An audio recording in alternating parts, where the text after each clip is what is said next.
Grace కృప అంటే meaning ఏంటి? కృప కృప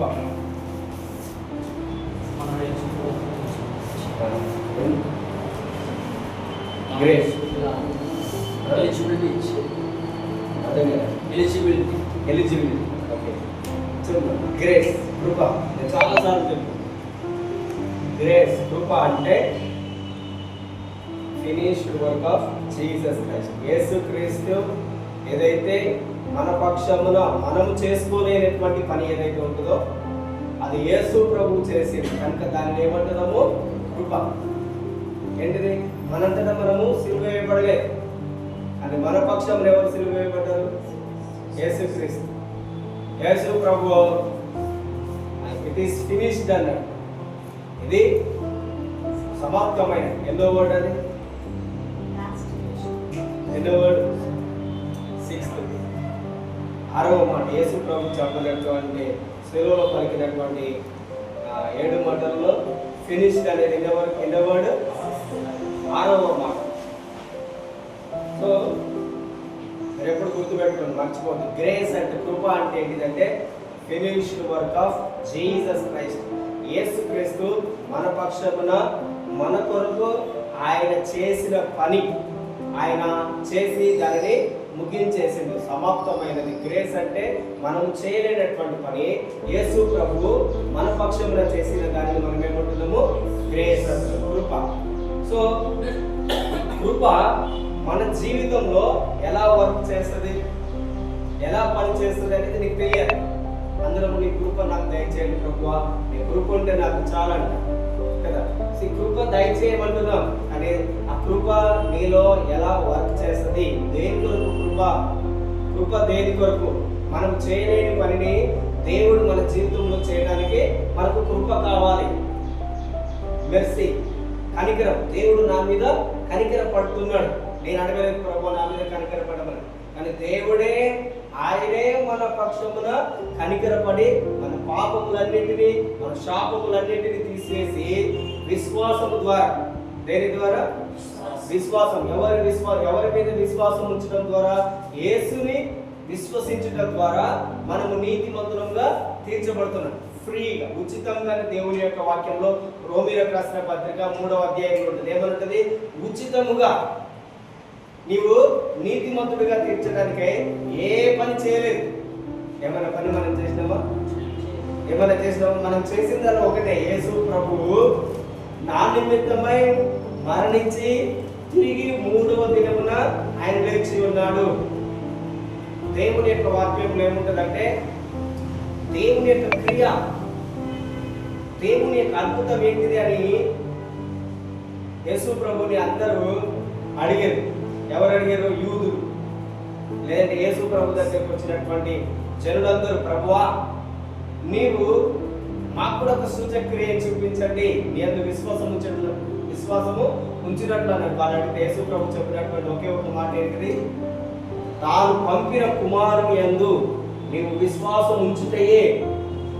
ఏంటిది? మనము దేవుని యందు విశ్వాసం, దేవుని నమ్మటమే క్రియ. వర్క్ కదా, వర్క్ ఏంటిది? ఇది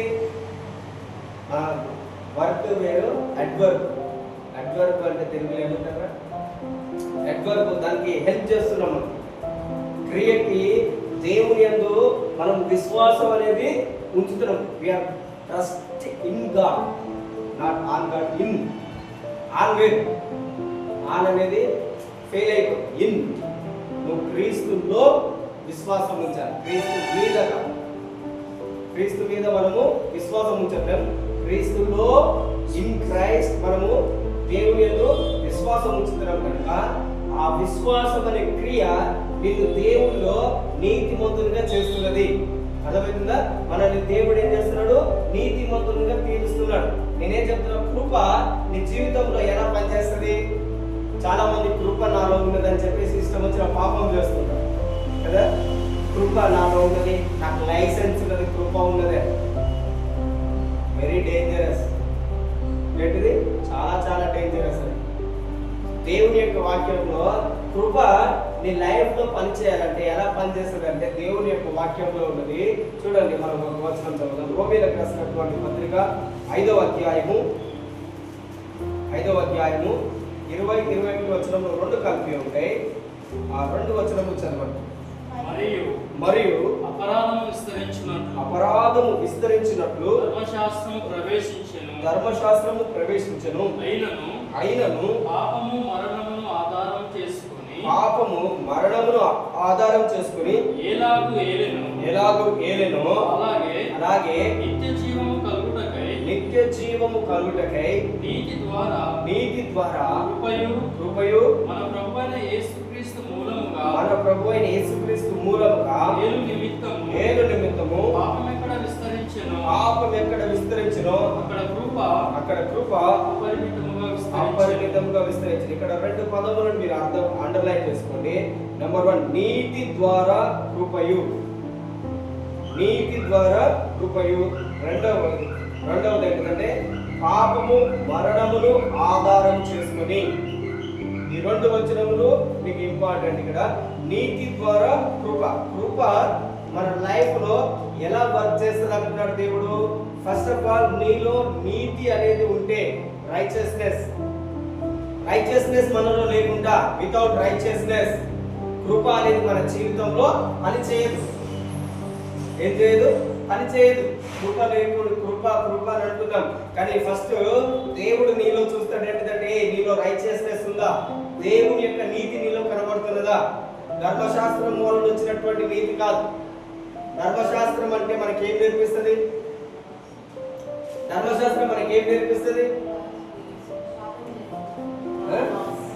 ఏంటిదా?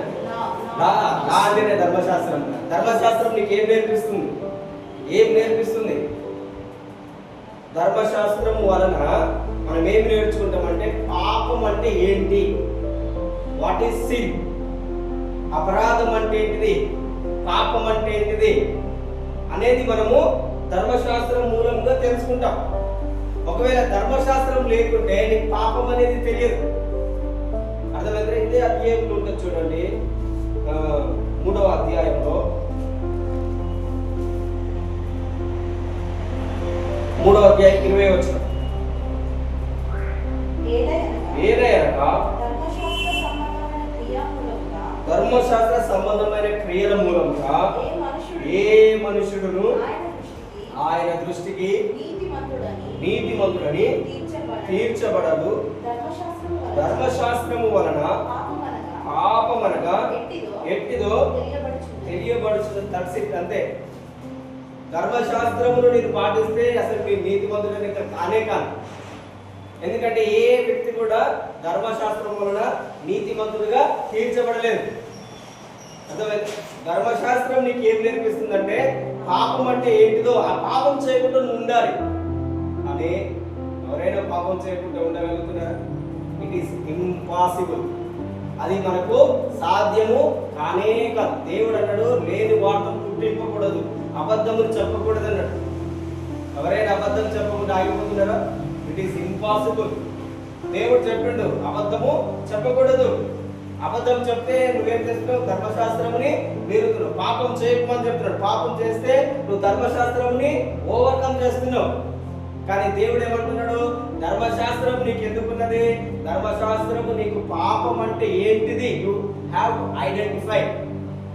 మనం ఏం చేయాలి? పాపం ఏంటిది గుర్తించాలి. కానీ రెమెడీ ఎక్కడున్నది? న్యూ టెస్టిమెంట్, క్రొత్త నిబంధనలో నీకు రెమెడీ దొరికినది, విమోచన. యేసుక్రీస్తునందు మనకు యేసుక్రీస్తు ఎప్పుడు మనకు కనిపిస్తాడు? నూతన నిబంధనలో. సో పాత నిబంధనలో కూడా యేసు ప్రభు కనిపిస్తున్నాడు, కానీ ధర్మశాస్త్రం ఉన్నది కనుక మనకు అతిక్రమం ఎక్కువైన. ఇప్పుడు మనం చదివినటువంటి వచనంలో ఏముంది? 5వ అధ్యాయం 20వ వచనంలో ఏముంది? అపరాధము విస్తరించినట్లు ధర్మశాస్త్రము ప్రవేశించింది. ధర్మశాస్త్రం ఎందుకు వచ్చిందంటే మన యొక్క అపరాధములన్నీ విస్తరించినాయి, అధికమైపోయినాయి.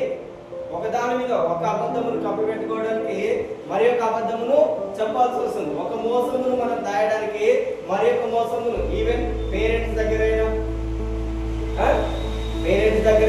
ఇంకా ఏది పేరెంట్స్ దగ్గర, టీచర్స్ దగ్గర, మన ఫ్రెండ్స్ దగ్గర, ఎవరి దగ్గరైనా మనం ఏం చేస్తున్నాము?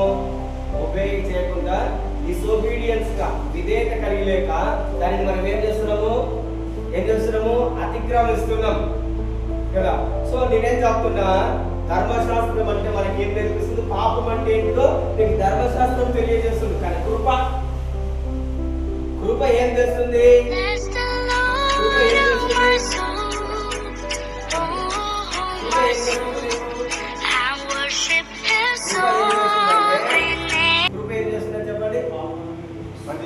కృప నిన్ను ఏం చేస్తున్నది? పాపము నుండి మనల్ని ఏం చేస్తున్నది? విడిపిస్తున్నది. అందుకే దేవుని యొక్క వాక్యంలో ఉంటుంది. యోహాను సువార్త 1:17 ఏముంటుందంటే, ధర్మశాస్త్రము మోసే వలన వచ్చెను, కృప యేసుక్రీస్తు ద్వారా వచ్చింది. చూడండి 1:17 యోహాను సువార్త 1:17 ధర్మశాస్త్రము మోషే ద్వారా అనుగ్రహింపబడినది, కృపయు సత్యమును యేసుక్రీస్తు ద్వారా కలిగింది. కృప సత్యం ఎవరి ద్వారా వచ్చింది? యేసుక్రీస్తు ద్వారా. కృపా సత్యం ఎవరి ద్వారా వచ్చింది? యేసుక్రీస్తు ద్వారా. ధర్మశాస్త్రం ఎవరి ద్వారా వచ్చింది? మోషే ద్వారా. సో నేనేం చెప్తున్నాను ఇక్కడ, నీ లైఫ్ లో కృప అనేది నీ లైఫ్ లో కనిపెడాలి, నీ లైఫ్ లో పని చేయాలి. కృప అంటే ఏం చెప్తున్నా నేను? Finished work of Jesus Christ. Yesu ప్రభు మనందరి కొరకు ఏ పని అయితే ముగించిందో ఆ పని, ఆ వర్క్ నీలో పని చేయాలంటే ఫస్ట్ ఆఫ్ ఆల్ నువ్వు యేసునందు విశ్వాసం ఉంచి, ఆ విశ్వాసం ద్వారా నువ్వు నీతిమంతుడిగా తీర్చబడ్డావు. ఆ నీతిమంతుడిగా తీర్చబడ్డావు కనుక నీతి అనేది నీలో ఉన్నప్పుడు కృప అనేది నాలో పనిచేస్తుంది. మనం చదివిన వచనం ఏంది? నీతి ద్వారా కృప మన లైఫ్ లో ప్రవేశిస్తున్నది. ఎక్కడ చదివినాము? రోమీయులకు రాసిన పత్రిక 5:17 ఏం చదివినాము? నీతి ద్వారా కృప మనలో ప్రవేశించి ఉన్నది. సో పైన వచనంలో ఏం చెప్పిన నేను, పాపము దేనిని ఆధారం చేసుకొని నీలోనికి వచ్చినది? మరణం. చెప్పండి, పాపం అనేది నీలోనికి ఎలా వచ్చింది? మరణము. మరణం లేని వ్యక్తి ఎవరైనా ఉన్నారా? ఎవరు లేదు. శరీరానుసారమైన మరణం గురించి చెప్పు. శరీరంగా నేను చనిపోను, నాకు 1000 సంవత్సరాలైనా నేను ఈ భూమి మీదనే ఉంటాను అనేవాళ్ళు ఎవరు లేరు. కారణము, పాపం అనేది నీ శరీరంలో, నీ ఆత్మలో కాదు. నీ ఆత్మలో పాపం అనేది లేదు. నీ శరీరంలో, నీ ప్రాణములో ఏమొచ్చింది? పాపము వచ్చింది. పాపం ఎట్లా వచ్చింది? ఆజ్ఞను అతిక్రమించడం వల్ల. ఎవరు ఆజ్ఞను అతిక్రమించరు? ఎవరు ఆజ్ఞను అతిక్రమించింది? ఆదాము అతిక్రమించడు. ఆదాము ఆజ్ఞను అతిక్రమించకుంటే అసలు పాపం ఈ లోకంలోనికి వచ్చేదే కాదు, ప్రవేశించలేదు. కానీ పాపము ప్రవేశించాలి, మరణము ప్రవేశించాలంటే, మరణము ఫస్ట్ ఆఫ్ ఆల్ ఎవరికి వచ్చింది?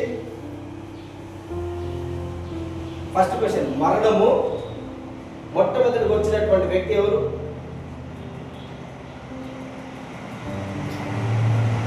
రీజన్స్ థింక్ చేయండి. మరణము మొట్టమొదటిగా వచ్చినటువంటి వ్యక్తి ఏదో ఆన్సర్ చెప్పండి. మీకు తెలిసిందే, మనకు తెలిసినది అవ్వ, ఆదాము కదా. చెప్పండి, ఎవరికి వచ్చింది మరణము మొట్టమొదటిగా?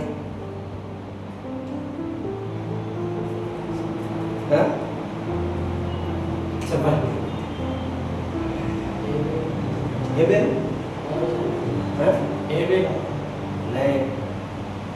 మరణము మొట్టమొదటిగా సాతానుకు వచ్చింది. ఓకే, మరణము మొట్టమొదటిగా ఎవరికి వచ్చింది? చెప్పండి, మరణము మొట్టమొదటిగా ఎవరికి వచ్చింది? మొట్టమొదటిగా శపించబడింది ఎవరు? సర్పం అంటే ఎవరు? సాతాను. సో పరలోకం నుండి పడద్రోయబడినటువంటి వ్యక్తి ఎవరు? లూసిఫర్. సర్పం లూసిఫర్. అది దేవుని యొక్క జీవంలో నుండి కట్ అయిపోయింది. దానిలో దేవుని యొక్క జీవం లేదు. ఎవరిలో? అపవాదిలో, దురాత్మలలో దేవుని యొక్క జీవం లేదు కనుక అది ఇప్పుడు దురాత్మగా మారింది. అపవాదిగా మారడానికి కారణం ఏంటిదంటే అది దేవుని యొక్క లైఫ్ లో నుండి కట్ అయిపోయింది. దేవుని యొక్క జీవము దానిలో ఉంటే దానిలోకి మరణం లేదు. అది అపవాది కాదు, అది ఒక దేవదూతగా ఉండేది.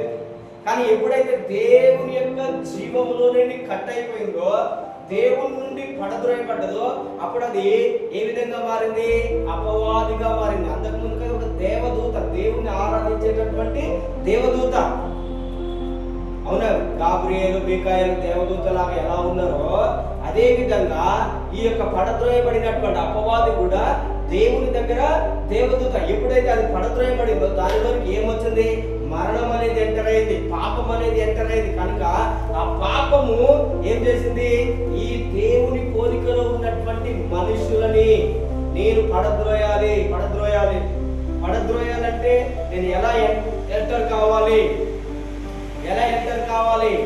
ఎంటర్ కావాలంటే దానికి ఒక బాడీ కావాలి, దానికి ఒక శరీరం కావాలి. శరీరము అపవాదికి లేదు. అపవాది అంటే దేవదూత. దేవదూతలకు శరీరం ఉండదు. దేవదూతలకు ఏముండదు? శరీరం ఉండదు. అవి స్పిరిట్స్. ఏంటి అవి? ఆత్మలు. ఏంటిదని? ఆత్మ. దురాత్మ అది, అపవిత్రాత్మ, అపవాది అది. అది ఇప్పుడు పడద్రోయబడిన తర్వాత అపవాది అయింది కనుక దానికి శరీరం లేదు. దానికి శరీరం కావడానికి సర్పం హెల్ప్ చేసింది. సర్పం దగ్గరికి వెళ్ళి సర్పముని లోపరుచుకొని సర్పంలోనికి దాని యొక్క ఆత్మ వెళ్ళడం ద్వారా సర్పం అప్పుడు అపవాది అయింది. అంతకుముందు సర్పం అపవాది కాదు. భూమి మీద ఒక జంతువు, అది పరాకేది కాదు, నడిచేది. ఆ తర్వాతకి అది శపించబడిన తర్వాతకి భూమి మీద రాకుతున్నది. సో ఆదాము దేవుని యొక్క ఆజ్ఞను అతిక్రమించిండు. ఆజ్ఞను అతిక్రమించడానికి హెల్ప్ చేసింది ఎవరు? సాతాను. ఆజ్ఞను అతిక్రమించడానికి హెల్ప్ చేసింది ఎవరు? సాతాను. సాతాను యొక్క మాట విన్నాడు, పాపముని తెచ్చుకున్నాడు. పాపము వలన ఏమొచ్చింది? మరణం వచ్చింది. దేవుడు అంటాడు మరణం అనేది కడపట చివరికి నశింప చేయబడేటటువంటిది. చూడండి, 1 కొరింథీ 15వ అధ్యాయము 26వ వచనం. 1 కొరింథీ 15:26.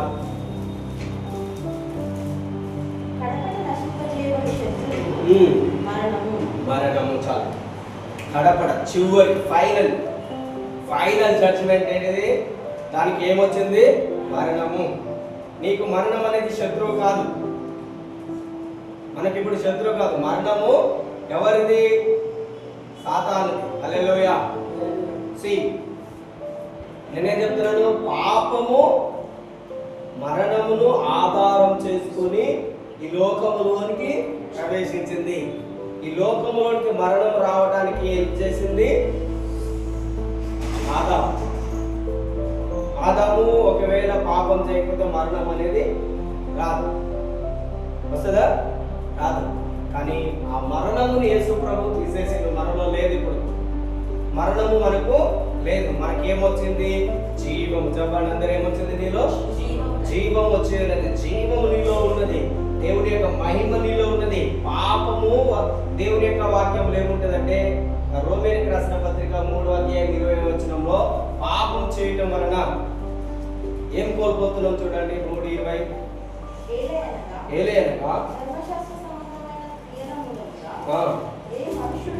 22 వచనం చేయాలి. నేను చదువుతాను. 23. ఏ భేదమును లేదు. అందరూ పాపం చేసి దేవుడు అనుగ్రహించి మహిమను పొందలేకపో. పాపము చేస్తున్నావు అంటే నువ్వేం కోల్పోతున్నట్లు? ఏం కోల్పోతున్నావు? దేవుని యొక్క మహిమ. నీలో ఏమున్నది? చెప్పండి అందరు, చెప్పండి. నాలో ఏమున్నది? నీలో ఏమున్నది? మళ్ళీ చెప్పండి అందరు. నాలో దేవుని మహిమ ఉన్నది. మళ్ళీ చెప్పండి. నాలో దేవుని యొక్క మహిమ ఉన్నది. చిన్న చెప్పండి, చెప్పండి. మంచిగా లైఫ్ ఉండాలి. నువ్వు చెప్పే మాటలు ఏముండాలి? లైఫ్, జీవం కనపడాలి. జీవం లేకుంటే చెప్తే ఎవరైనా, ఈవెన్ సైతం కూడా నీ మాట మీకు అథారిటీని. ఇప్పుడు మీరు పిల్లలు ఉన్నారనుకో, నార్మల్గా చెప్తే ఎవరైనా ఎలా చెప్తూ వింటారు? గట్టిగా, కోపంతో కాదు. అథారిటీ, నీ వాయిస్లో అథారిటీ ఉంటుంది. యేసుక్రీస్తు దయ్యములను ఎలా వెలగొట్టిందని చెప్పండు? అధికారముతో. ఆయన మాటలో ఏం కనిపించింది? నువ్వు దేవుని యొక్క వాక్యం చెప్తున్నప్పుడు ప్రతిసారి నేను చెప్తాను, నువ్వు ఏదైతే ఒప్పుకుంటున్నావో నీ మాటలో అధికారం ఉండాలి. ఏం చెప్పినా నాలో నాకు వాక్యం చెప్పబోతుంది. ఎలా చెప్పాలి? నాలో ఎట్లా ఉన్న యాక్షన్ అనేది ఇంపార్టెంట్. వర్డ్ అనేది నీ లోనికి వెళ్ళాలంటే విత్ యాక్షన్. చిన్నపిల్లలకి డాన్స్ చేసేటప్పుడు మామూలు ఇట్లా చూపిస్తారు, విత్ యాక్షన్స్ చూపిస్తుంటే ఆ వర్డ్ అనేది వాళ్ళు రిసీవ్ చేసుకుంటారు, అది మర్చిపోరు. సో నీవు కూడా ఎప్పుడు చెప్పినా దేవుడికి ఎలా చెప్పాలి? నాలో సంపూర్ణంగా నిన్ను కంప్లీట్ గా చెప్తారు. నాలో చెప్పండి, నాలో కంప్లీట్ గా ఇమ్మర్స్ కావాలి. నాలో దేవుని యొక్క మహిమ ఉన్నది. ఏమున్నది నీలో? చెప్పండి, ఎక్కడ ఉన్నది నీలో? ఏమున్నది నీలో? దేవుని యొక్క మహిమ. దేవుని యొక్క మహిమ అనే వర్డ్ నువ్వు ఇప్పుడు వింటున్నావు, అది నువ్వు లైట్ గా చేసుకుంటున్నావు. దేవుని యొక్క మహిమ అంటే ఏంటిది? The meaning, the definition. దేవుని యొక్క మహిమ మనం ఎట్లా చెప్తున్నాం? నాలో దేవుని మహిమ ఉన్నది, నేను దేవుని యొక్క మహిమ చేత నింపబడ్డాను అంటున్నాను. కానీ ద మీనింగ్ ఏంటిది? మహిమ నీకే ప్రభు పాడుతున్నాం, మహోన్నతుడు అని పాడుతున్నాం. కానీ దాని మీనింగ్ తెలియకుండా వర్డ్ యూజ్ చేస్తాం కదా. మీనింగ్ తెలియకుండా నువ్వే వర్డ్ యూజ్ చేసినా సైతాను అసలు నీకు భయపడదు. నేనేం చెప్తా? సత్యం నిన్నేం చేస్తుంది? ఏ వ్యక్తి ఎగ్జామ్కి వెళ్ళేటప్పుడు భయపడతాడు? ఏ వ్యక్తి భయపడతాడు చెప్పండి? ప్రిపేర్ కాలేనటువంటి వ్యక్తికి ఏముంటది? టెన్షన్, భయం. ఏమొస్తుంది? ఏం రాయాలి? భయపడతాడు. కానీ చదువుకున్నవాడు, తెలిసినవాడు ఏదొచ్చినా నేను రాస్తాను, నాకు అసలు భయం లేదు, తిరిగితనం లేదు, ధైర్యం ఉంది నాలో అంటాడు. ఏదైనా నేను ఏం చేస్తాను? అటెంప్ట్ చేస్తాను. బోల్డ్నెస్ వస్తుంది, ఆయన ధైర్యం ఉంటుంది. అదేవిధంగా సైతాన్ ఎప్పుడు ఏం చేస్తుందంటే వాక్యం తెలియకూడదు. ఏం తెలియకూడదు నీకు? వాక్యం తెలియకూడదు. కొంచెం గట్టి చెప్పండి. సో అప్పుడు నాకు మంచిగా అనిపిస్తుంది. వాక్యము తెలియనియదు. ఎందుకు? వాక్యము నిన్ను స్వతంత్రంగా చేస్తుంది. వాక్యము నీకు సత్యం అనుగ్రహిస్తుంది. ఆ వాక్యం నీకు తెలిసిందనుకో, సత్యం తెలిసిందనుకో, నీకు ఏది నీ దగ్గరకు వచ్చినా నువ్వు దాంతో ఈజీగా ఫైట్ చేయగలుగుతావు. వాక్యము రెండంచులు కలిగిన ఖడ్గం, వర్డ్ అండ్ స్పిరిట్. సో వాక్యంలో స్పిరిట్ ఉంటుంది తెలుసా? వాక్యంలో ఏముంటుంది? Spirit, life. దేవుని యొక్క వాక్యం లేకున్నాడంటే యోహాను సువార్త 6:63 చదవండి. 6:63 యోహాను సువార్త 6:63. ఆత్మయే జీవింప చేయుచున్నది, శరీరము కేవలం నిష్ప్రయోజనము. నేను మీతో చెప్పి ఉన్న మాటలు ఆత్మయు జీవమునై ఉన్నవి. ఎవరు చెప్తున్నారు ఈ మాట? ఎవరు చెప్తున్నారు చెప్పండి? ఈ మాట ఎవరు చెప్తున్నారు? యేసు ప్రభువు ఏమంటున్నాడు చెప్పండి? ఆత్మయే జీవింప చేయుచున్నది, శరీరము కేవలము నిష్ప్రయోజనము. అందరూ నాతో పాటు చెప్పండి, నా ఆత్మ జీవిస్తున్నది, నా ఆత్మ నన్ను జీవింప చేస్తుంది. ఆ శరీరము కేవలము నిష్ప్రయోజనం, ప్రయోజనం లేనిది. కానీ దీన్నే మనం బ్యూటీ పార్లర్కి అన్నిటికీ దీనికి అందం ఎక్కువ చేస్తుంది కదా. శరీరం ఏంటిది? ప్రయోజనమైనదా? శరీరంలో మంచిది అంటూ ఏమి లేదు. శరీరంలో మంచిది ఏమి కూడా లేదు. టెంప్టేషన్స్, ఇంకా ఏది చూస్తే అది కావాలి, అట్రాక్షన్. శరీరంలో ఏది కూడా మంచిది లేదు. అందుకని దేవుడు ఏమంటున్నాడు? శరీరం యూజ్లెస్, నథింగ్. శరీరంలో ఏంటిది అంటున్నాడు దేవుడు? వ్యర్థమైనది, పనికిరానిది, తుచ్చమైనది, ఇక్కడనే నశించిపోతుంది. నీ శరీరము నీకు లోబడాలి. ఎవరికి లోబడాలి చెప్పండి? శరీరం ఎవరికి లోబడాలి? నీకు లోబడాలి. శరీరముకి నువ్వు లోబడిను అనుకో, అది డేంజర్. శరీరము నువ్వు చెప్పినట్టు వినాలి. నాకు చేత కావట్లేదు, నాకు బాగలేదు, నేను గంట సేపు పడుకోవాలి. అప్పుడు ఎవరి మాట వింటున్నావు?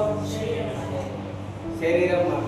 నాకు అసలు మైండ్ బాగలేదు, నా మనసు బాగలేదు. ఇప్పుడు నేనేం చేయాలి? ఇప్పుడు నీ మైండ్ బాగలేదు, నీ మనసు బాగలేదు.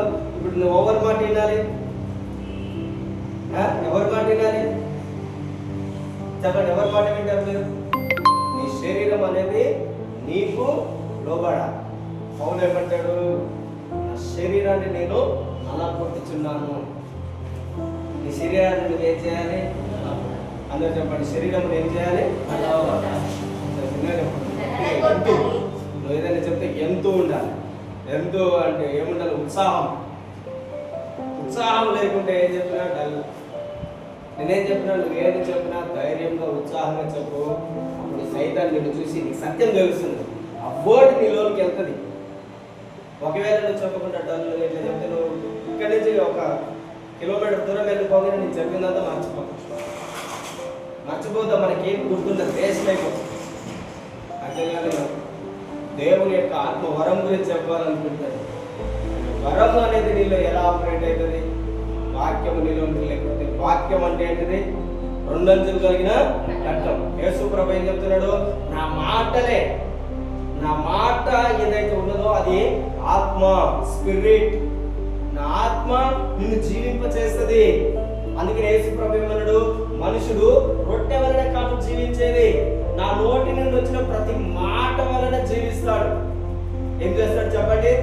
అందరూ చెప్పండి, నేను రొట్టె వలన కాదు, దేవుని నోటి నుండి వచ్చిన ప్రతి మాట వలన జీవిస్తాను. హల్లెలూయా. నువ్వు రోజు తినే ఫుడ్ వల్ల కాదు, నేను దేవుని నుండి వచ్చే ప్రతి మాట వలన. యేసు ప్రభు 40 రోజులు ఉపవాసం ఉన్నాడు. ఆయన దగ్గరికి సైతాన్ వచ్చింది. సైతాన్ వచ్చి ఆయనని శోధిస్తుంది. ఏమంటున్నది? నువ్వు దేవుని కుమారుడు. నిజమా కాదా? అది సత్యం చెప్తున్నది. నువ్వు దేవుని కుమారుడు. నువ్వు దేవుని కుమారుడు అయితే ఫస్ట్ ఆఫ్ ఆల్ నువ్వేం చేయి? నీకు ఆకలి వేస్తున్నది. నిజంగా దేవునికి ఏం వేస్తున్నది? ఆయన కుమారుడు మనిషి రూపంలో వచ్చిండు కనుక ఆయనకి ఏమైతున్నది? ఆకలి వేస్తుంది. సైతానికి తెలిసిపోతున్నది, బాగా ఆకలి వేస్తున్నది. ఇప్పుడు ఏమంటున్నది? శోధిస్తుంది, టెంప్టేషన్ తీసుకొస్తుంది. దేవుని కుమారుడు అయితే, నువ్వు నిజంగా దేవుని కుమారుడు అయితే అవ్వ దగ్గరికి సైతాన్ ఎలా వచ్చింది? సైతాన్ ఎలా వచ్చింది? పండు తింటే నువ్వు చావనే. దేవుడు చెప్పిన మాట ఏంటిది? నువ్వు పండు తిన్న దినమున నిశ్చయముగా చస్తావన్నాడా? బ్రతుకుతావన్నాడా?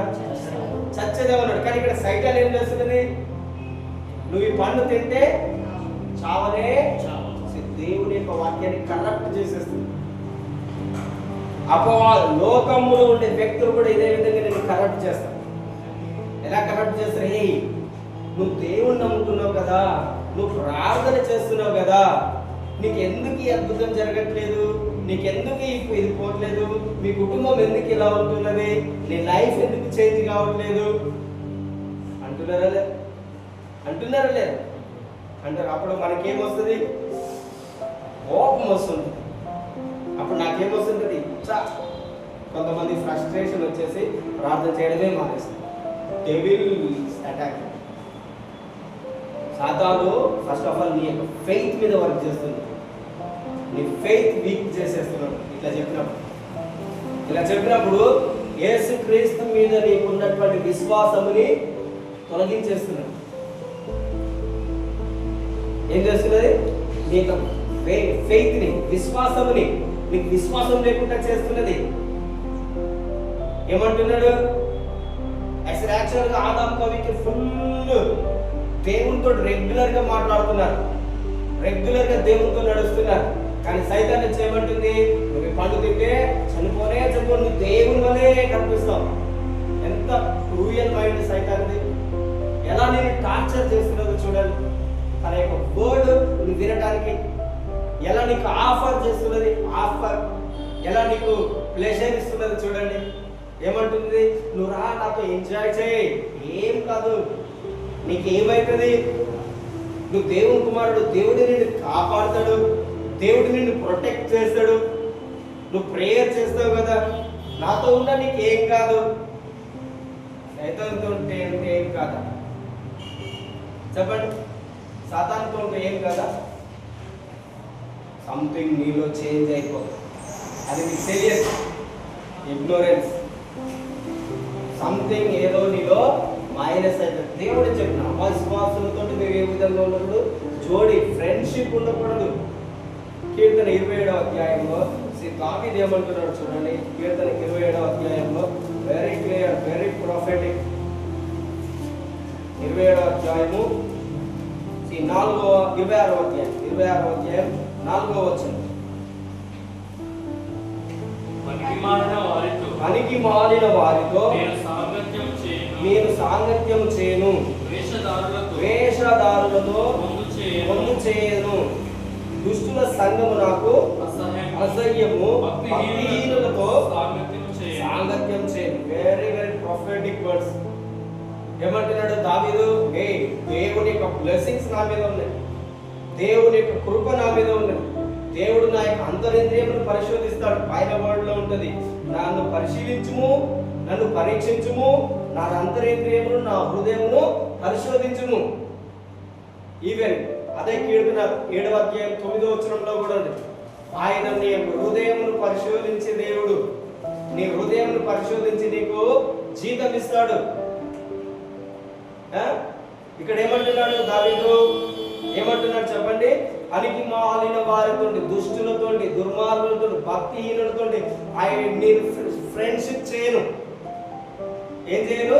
నేను ఫ్రెండ్షిప్ చేయను. నేను సపరేటెడ్, నేను ప్రత్యేకింపబడిన వాడిని. యేసు నన్ను ప్రత్యేకించుండు, దేవుడు నాలో ఉన్నాడు. నేను ప్రత్యేకమైన విధానంలో నేను జీవించాలి, కానీ భక్తిహీనులతో, పనికి మాలిన వాళ్ళతో నేను ఫ్రెండ్షిప్ చేయను. దేవుడు నన్ను ఆశీర్వదించుండు, దేవుడు నాకు తోడుగా ఉన్నాడు.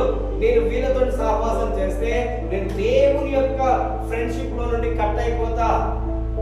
Friendship is very very important. ఇక్కడ దావీదు ఏమంటున్నాడు?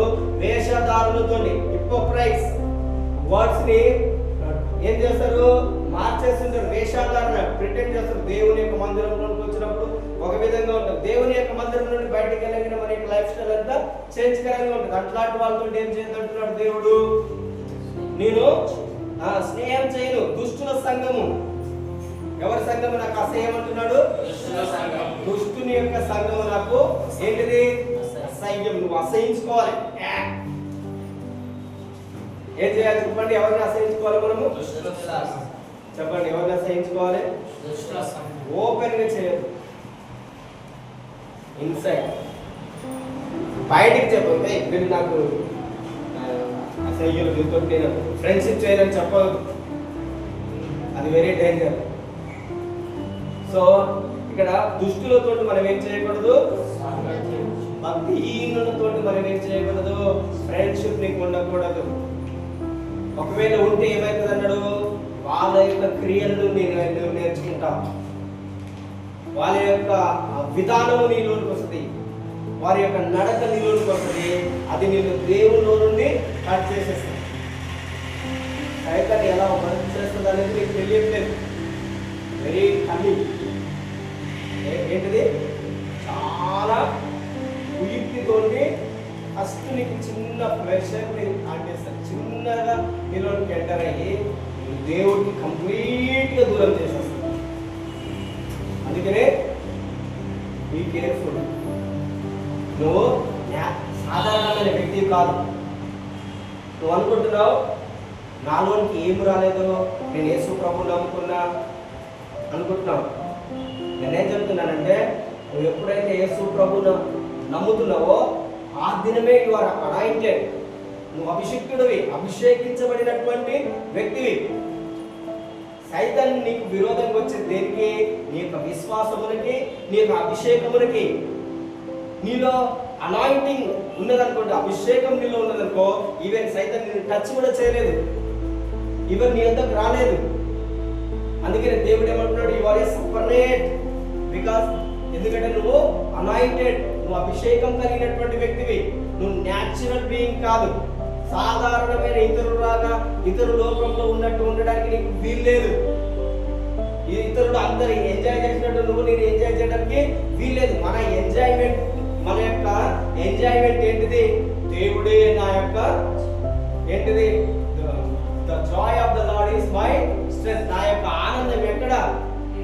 దేవుడే నా యొక్క సంతోషము, దేవుడే నాకు బలము, దేవుడే నాకు జ్ఞానము.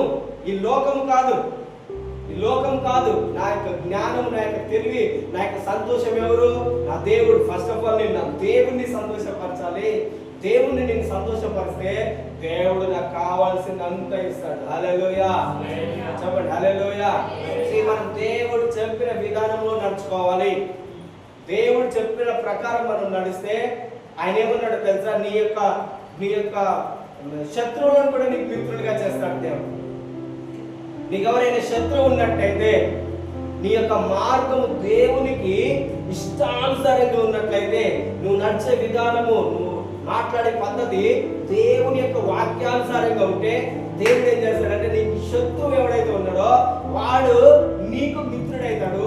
ఇంకొకటి ఏమవుతుందంటే, నువ్వు ఎప్పుడైనా గొడవలలో ఎవరైనా నేను ఇబ్బంది పెడుతుంటే నీకు శత్రువులుగా ఉన్న వాళ్ళే నీ పక్షంలో వచ్చి మాట్లాడతారు. నేను పెద్ద హల్లెలూయా చెప్పొచ్చు, పెద్ద ఆమె చెప్పొచ్చు. ఇంకా చెప్పండి హల్లెలూయా. వర్డ్ అనేది నీలోకి వెళ్తే వైటమిన్ లాగా నువ్వు ఎలా చెప్పాలి? దేవుడు నాలో పని చేస్తున్నాడు అని అంటే ఎంత పవర్ నీలోకి జనరేట్ కావాలనుకుంటున్నావు? నీ మైండ్ ఇమ్మీడియట్ గా ట్యూన్ కావాలి. ఫ్రీక్వెన్సీ సరిగ్గా లేదనుకోవాలి, రేడియో ఛానల్ ఏమొస్తాయి, సౌండ్ వస్తుంది. అండ్ ఫ్రీక్వెన్సీ చేంజ్ అయితే వాయిస్ అనేది ఏమంటది? క్లియర్ గా ఉంటది. నువ్వు చెప్పే మాట కూడా చాలా క్లియర్ గా ఉంటది. నా ఫ్రీక్వెన్సీ దేవునితో కనెక్ట్ సరిగ్గా కావట్లేదు అనుకోండి, నా యొక్క వాక్యము మీ యొక్క స్పిరిట్ కి తాకట్లేదు అనుకోండి, this is one of the sign. నేను మాట్లాడేటువంటి వాక్యము నీ యొక్క స్పిరిట్ కి తాకట్లేదు అనుకో, నీ యొక్క ఫ్రీక్వెన్సీ సరిగ్గా లేదు, ట్యూన్ చేయబడట్లేదు నీ మైండ్.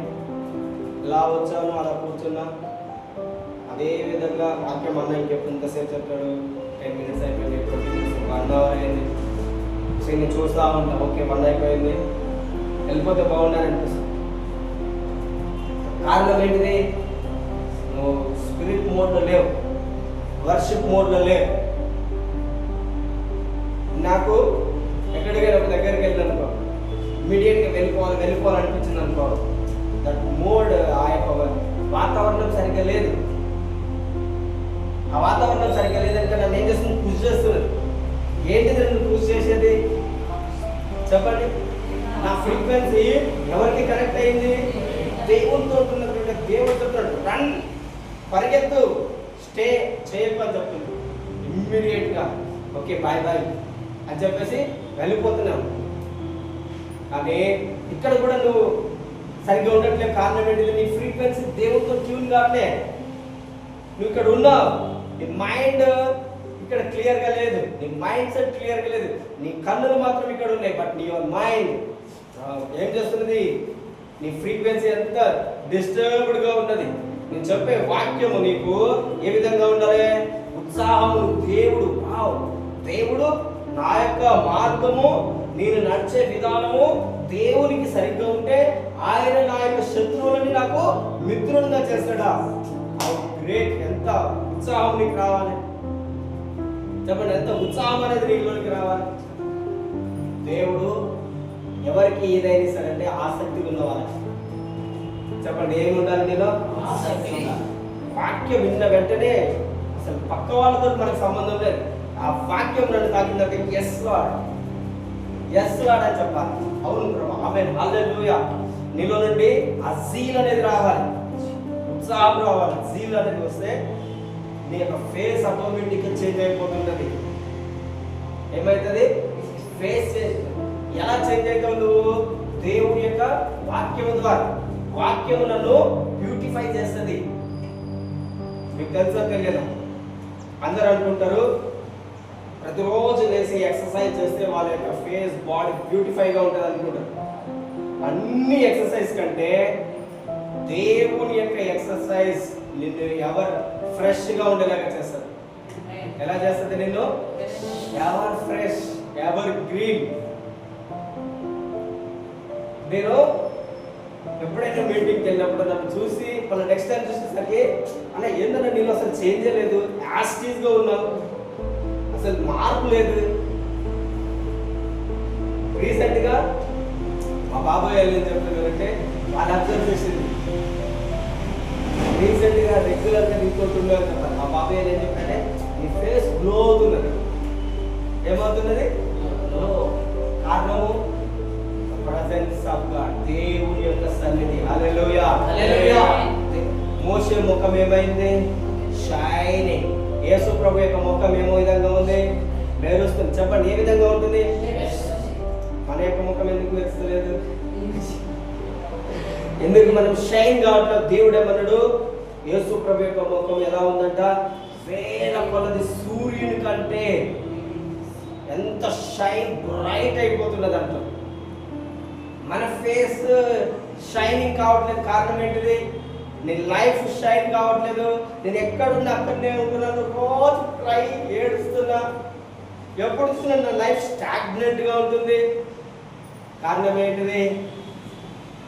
కారణం ఏంటిది? దేవుని యొక్క ప్రకాశము నీ మీద కనిపిస్తుంది. నేను రెగ్యులర్గా ఒక వ్యక్తిని చూసి సడన్గా ఒక వ్యక్తిని చూసినానుకో, వాళ్ళ ముఖంలో షైనింగ్ లేదనుకోండి, ఇమీడియట్గా నాకు అర్థమవుతుంది ఏంటి? కనెక్షన్ కట్ అయింది. ఏమైంది? ఏం కట్ అయింది? కనెక్షన్ కట్ అయింది. డిస్కనెక్ట్. ఇంటర్నెట్ ఉన్నంతసేపు అన్నీ మనం చూస్తుంటాం. ఇంటర్నెట్ కనెక్ట్ కాగానే ఎర్రర్ ఎర్రర్. ఏమొస్తుంది? Red signal. Error error. ఓహో, రెడ్ సిగ్నల్ వచ్చింది. కేర్ఫుల్గా ఉండాలి. ఈ వ్యక్తితో ఎలా ఉండాలి? కేర్ఫుల్గా ఉండాలి. లేదంటే నీ కనెక్షన్ కూడా కనెక్ట్ అయిపోతుంది. వెరీ కేర్ఫుల్గా ఉండాలి. నేను ఎందుకు ఈ మాట చెప్తున్నానో తెలియదు sir. I think it's prophetic word. దేవుడు నీతో మాట్లాడుతున్నాడు. మీరేం చేయండి? నీ యొక్క ఫేస్ చేంజ్ కావాలంటే, నీ ఫేస్ చేంజ్ కావాలంటే, నీ లైఫ్లో సంతోషం ఉండాలంటే దేవునితో కనెక్ట్ అయ్యాం. ఎవ్రీ టైం నీ ఫ్రీక్వెన్సీ దేవుని యొక్క మనం ఎవరు చెప్తున్నా కూడా, ఇప్పుడు మీ ఇంట్లో టీవీలో, మా ఇంట్లో టీవీలో, ఎవరింట్లో టీవీ ఉన్నా కూడా ఛానల్లో పెడితే నేను వాడే ఛానల్ వేరే, సారీ నేను కనెక్షన్ నాది వేరేది ఉన్నది, నీ కనెక్షన్ వేరే ఉన్నది, నాకు వచ్చినటువంటి ఛానల్స్ నీకు రావట్లేవంటే వస్తుంది అట్లా? అందరికి ఒకటే ఛానల్ వస్తాయి. ఇప్పుడు సిటీ కేబుల్ ఉన్నది, ఇంకే కేబుల్ ఉన్నది, సన్ డైరెక్ట్, ఇంకా బిగ్ టీవీ, ఎయిర్టెల్, ఇవన్నీ వచ్చినాయి. ఇవన్నీ కనెక్షన్ ఉన్నది. కానీ నాకు TV9 రావట్లేదు, నాకు TV5 రావట్లేదు, నాకు ఒక్కరికే TV5 వస్తుంది, నాకు ఒక్కరికే TV9 వస్తున్నది. నీకు మీ ఛానల్ వేరే కనుక మీకు TV5 రాదని చెప్తాం. అది వస్తుందా? రాదు. కారణం ఏంటిది? కనెక్షన్. ఏమున్నది? చెప్పండి, ఏమున్నది? మీకు ఎక్కడ పోయినామనేది ముఖ్యం కాదు, ఎక్కడ ఉన్నామనేది ముఖ్యం కాదు, నేను ఏ చర్చ్కి వెళ్తున్నాననేది ముఖ్యం కాదు, ఎవరి దగ్గరికి వెళ్తున్నాననేది ముఖ్యం కాదు. ఫస్ట్ ఆఫ్ ఆల్ నాకు కనెక్షన్ ఉన్నదా? ఇలాంటి బ్లర్ వస్తున్నదా? లేదంటే డార్క్నెస్ వస్తున్నదా? ఏముండాలి? కనెక్షన్ ఉన్న వ్యక్తితో నువ్వు ఉన్నావు అనుకో, ఆటోమేటిక్గా నీ లైఫ్ చేంజ్ అవుతుంది. మనము ఏదైనా ఒకటి కొనడానికి వెళ్ళినప్పుడు క్వాలిటీ చూస్తామా, క్వాంటిటీ చూస్తామా? ఏం చూస్తాం చెప్పండి? క్వాలిటీ. ఎక్కువ ఏ షాప్కి వెళ్తారు చెప్పండి? క్వాలిటీ ఉన్న షాప్లోకి వెళ్తారా? మనకు అక్కడ అవసరం ఉన్నది, ఇది కావాలి అనే దానికి షాప్కి వెళ్తారా? No price. ఎక్కువ జనాలు వాళ్ళ మైండ్ సెట్స్ ఎలా ఉంటాయి? క్వాలిటీ ఉన్న దాంట్లో ఏముంటాయి? డబ్బులు కూడా ఎక్కువ. ఇప్పుడు క్వాలిటీ లేని దానికి చీప్ ఉంటుంది. ఇప్పుడు అందరు ఎక్కడికి వెళ్తారు? చీప్ దానికే బెస్ట్ అని అనుకోతుంది. చీప్ వస్తున్నది అని క్వాలిటీ ఎప్పుడు కూడా మనము దేవుడు కూడా నీలో క్వాంటిటీ చూడడు. దేవుడు నీలో ఏం చూస్తాడు? క్వాలిటీ. చెప్పండి, ఏం చూస్తాడు నీలో? క్వాలిటీ. చెప్పండి, ఏం చూస్తాడు దేవుడు నీలో? అనిపించాలి తింటారు గట్టి చెప్పండి. ఏం చూస్తాడు దేవుడు మనలో? నీకు దేవుడు క్వాలిటీగా ఉండాలి. పాస్ అవుతాం అందరం, కానీ ఎలా పాస్ కావాలని కోరుకుంటాము? ఇప్పుడు అందరు ఎగ్జామ్ రాస్తున్నారు. ఫస్ట్ వచ్చిన వాడికి ప్రిఫరెన్స్ ఫస్ట్ ఇస్తారు. లాస్ట్లో పాస్ అయినాం, బార్డర్లో పాస్ అయినాము. అప్పుడు నాకేముంటుంది? టెన్షన్. నన్ను పిలుస్తారో లేదు, నేను ఏమైనా పాస్ అయినా, కానీ నాకేమున్నది? క్వాలిటీ లేదు. నాలో ఏం లేదు? క్వాలిటీ లేదు. అందుకని నాకేముంది? టెన్షన్ ఉంది. నేను నన్ను అయ్యో ఇప్పుడు 1:10 ఉంది. ఆ 10 మందిలో నన్ను పిలుస్తారా? ఆ 10 మందిలో ఒకే ఒక్కడికి వస్తుంది. ఆ ఒక్కడు ఎవడైతే ఫస్ట్ ఉంటాడో వాడు. ఈ 10 మంది అందరు పాస్ అయినారు, అందరు వచ్చినారు, కానీ ఏం లేదు. అదే విధంగా నీ లైఫ్ లో కూడా నువ్వు ఎక్కడికి వెళ్తున్నావు అనేది ముఖ్యం కాదు, ఎక్కడ ఉన్నావు అనేది ముఖ్యం కాదు. దేవునితోటి నీకు ఏముండాలి? కనెక్షన్. దేవుడితో నీకు సహవాసము, దేవునితో మాట్లాడే అనుభవం నీకు ఉన్నదనుకోండి, నువ్వు ఆటోమేటిక్గా చేంజ్ అయిపోతుంటావు. నీ లైఫ్ చేంజ్ అవుతుంటది, నీ ముఖము ప్రకాశిస్తుంటది, నీ లైఫ్ ప్రకాశిస్తుంటది. నువ్వు ఎక్కడికి వెళ్ళినా వెలుగుగా ఉంటావు. ఎక్కడైనా చీకటి ఉంటే నువ్వు వెళ్ళిన వెంటనే ఆటోమేటిక్గా చీకటి అంతా గడగడలాడిపోతుంది. హల్లెలూయా. చెప్పండి, ఏమైపోతుంది? చీకటికి నువ్వు గడగడలాడడం కాదు, చీకటి మనల్ని చూస్తే ఏమాడాలి? చెప్పండి, దయ్యము మనల్ని చూసి భయపడాలా, మనం దయ్యానికి భయపడాలా? ఇప్పుడు ఇలా చెప్తున్నాం, కానీ జనరల్ గా నువ్వు ఎలోన్ గా ఉన్నప్పుడు చెప్పండి, బోర్డు ఎట్లా ఉంటుంది? భయం అనేది యేసు ప్రభు డిక్షనరీలోనే లేదు, యేసు ప్రభు లైఫ్ లోనే లేదు. నీలో ఆ వర్డ్ ఉన్నదంటే, మనలో ఆ వర్డ్ కనిపిస్తుందనంటే, దేని గురించి భయపడను నేను. మనం దేనికి కూడా భయపడని అవసరం లేదు. సాతాను యొక్క వన్ ఆఫ్ ద ట్రిక్ ఏంటిదంటే, నిన్ను భయపెట్టి నిన్ను లోపరుచుకుంటాడు. ఏం చేసేది సైతాన్? నిన్ను భయపెట్టి ఏదో అన్నట్టు, ఏదో అన్నట్టు వచ్చేసి సడన్ గా నీ యొక్క హృదయం నిండా భయం కమ్ముకొని నీ ఫేస్ ఎక్స్ప్రెషన్ అంతా చేంజ్ అయిపోయింది అనుకో కదా. ఓహో, నీ ఫేస్ లోనే సంథింగ్ చేసేస్తుంది.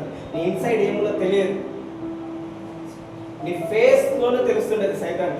నీ ఫేస్ చేంజ్ అయింది అనుకోండి, నీ కన్నీరు కలుసు అని చేంజ్ చేస్తూ ఇమ్మీడియట్ గా నా యొక్క రోమములన్నీ గూస్ బాంబ్స్ వచ్చేసి అని ఎప్పుడైతే చెప్తుంటామో, ఓహో నేను చేసింది వర్క్ అయిందని అనుకుంటాను సైతాన్.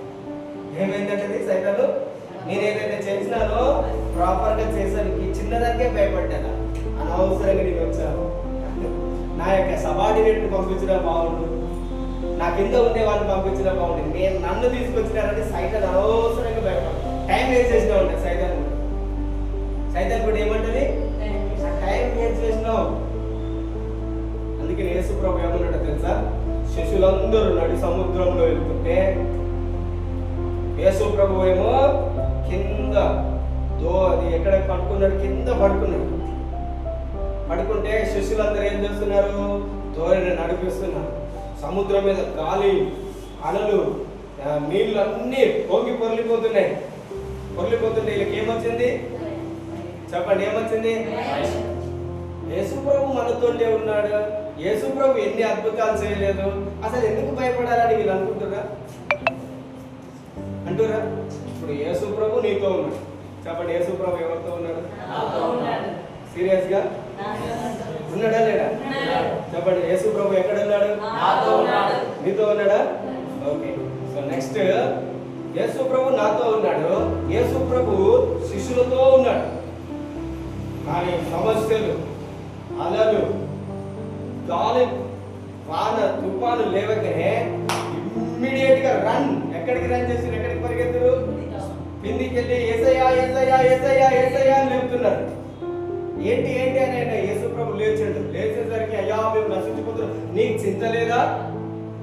నీకేం లేదు? వా వా, యేసు ప్రభుకు చింత లేదని ఎవరైనా అంటారా? దేవుడే రక్షకుడే మనతో పాటు ఉన్నాక మనం కూడా వీళ్ళనే ప్రవర్తిస్తాం. ప్రభువా నాకు ఈ సమస్య ఉంది, నువ్వు చూడట్లేవా ప్రభువా? నాకు ఈ ఇబ్బంది ఉంది, నన్ను చూడట్లేవా ప్రభువా? నన్ను ఇంకా ఎన్ని రోజులు ఉన్నాను ప్రభువా ఈ సమస్యలో? ప్రేయర్ చేస్తామా లేదు? యేసు ప్రభు ఆ బోట్లోనే ఉన్నాడు. ఇప్పుడు వీళ్ళకి ఏమైనా యేసు ప్రభు కూడా అవుతారు కదా. చెప్పండి, అలా ఆల్రెడీ చూసారు. చనిపోయిన వారిని లేపిండు దేవుడు. చనిపోయిన వారిని లేపిండా లేపలేదా? చెప్పండి చెప్పండి చెప్పండి. ఇది ఒకసారి రెండోసారి వీళ్ళు సముద్రంలో వెళ్ళడం కదా. ఆల్రెడీ యేసు ప్రభు ఒకసారి గాలి తుఫాను వస్తే గద్దించండు.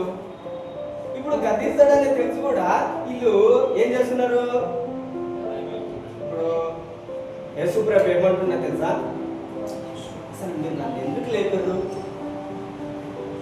అసలు మీరు నన్ను ఎందుకు లేపారు? క్వశ్చన్ వేసింది యేసయ్య.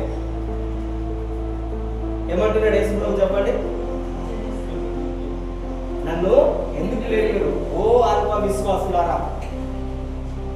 ఏమంటున్నాడు యేసయ్య? అల్ప విశ్వాసులారా నన్ను ఎందుకు లేపుతున్నారు?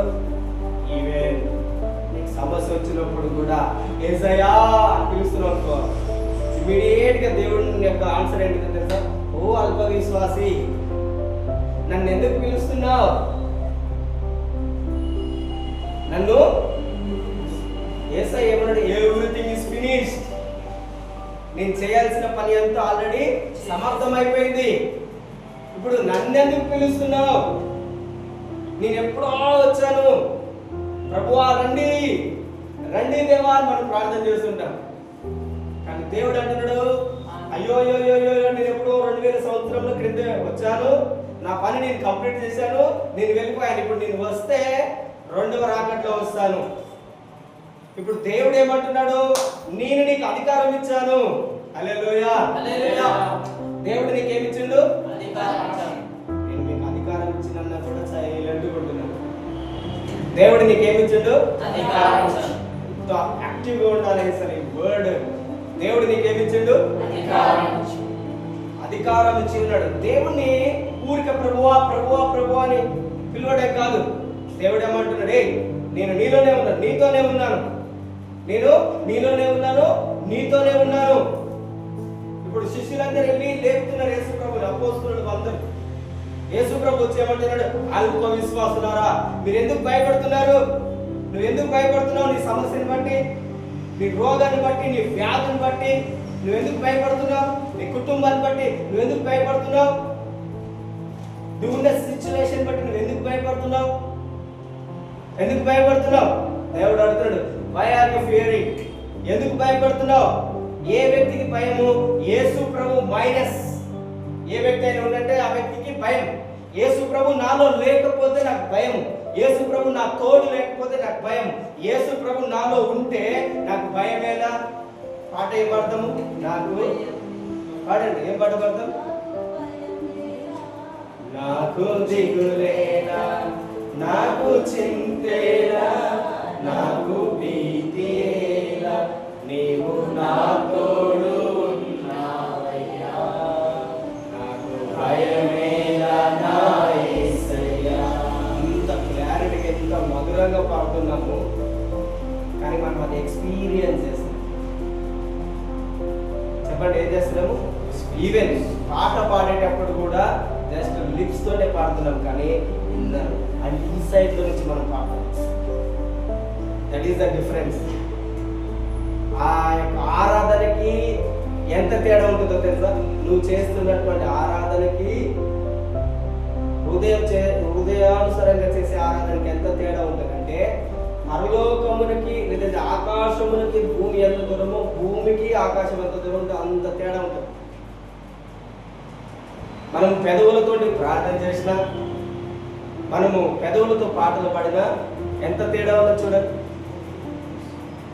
లేదంటే నరకము పరలోకంకి ఎంత డిఫరెన్స్ ఉంటుందో అంత డిఫరెన్స్. మనం పాడుతున్నాం, కానీ అది మన లైఫ్లో ఎగ్జిస్ట్ కావట్లేదు, కనిపిస్తలేదు. మనం కనపడని దాని కొరకు ఎందుకు పాడాలి చెప్పండి? నీలో కనపడని దాని కొరకు నువ్వు ఎందుకు ప్రైజ్ చేయాలి? కనిపించే దాని కొరకు నువ్వు ప్రైజ్ చేస్తావు, పొగుడుతావు.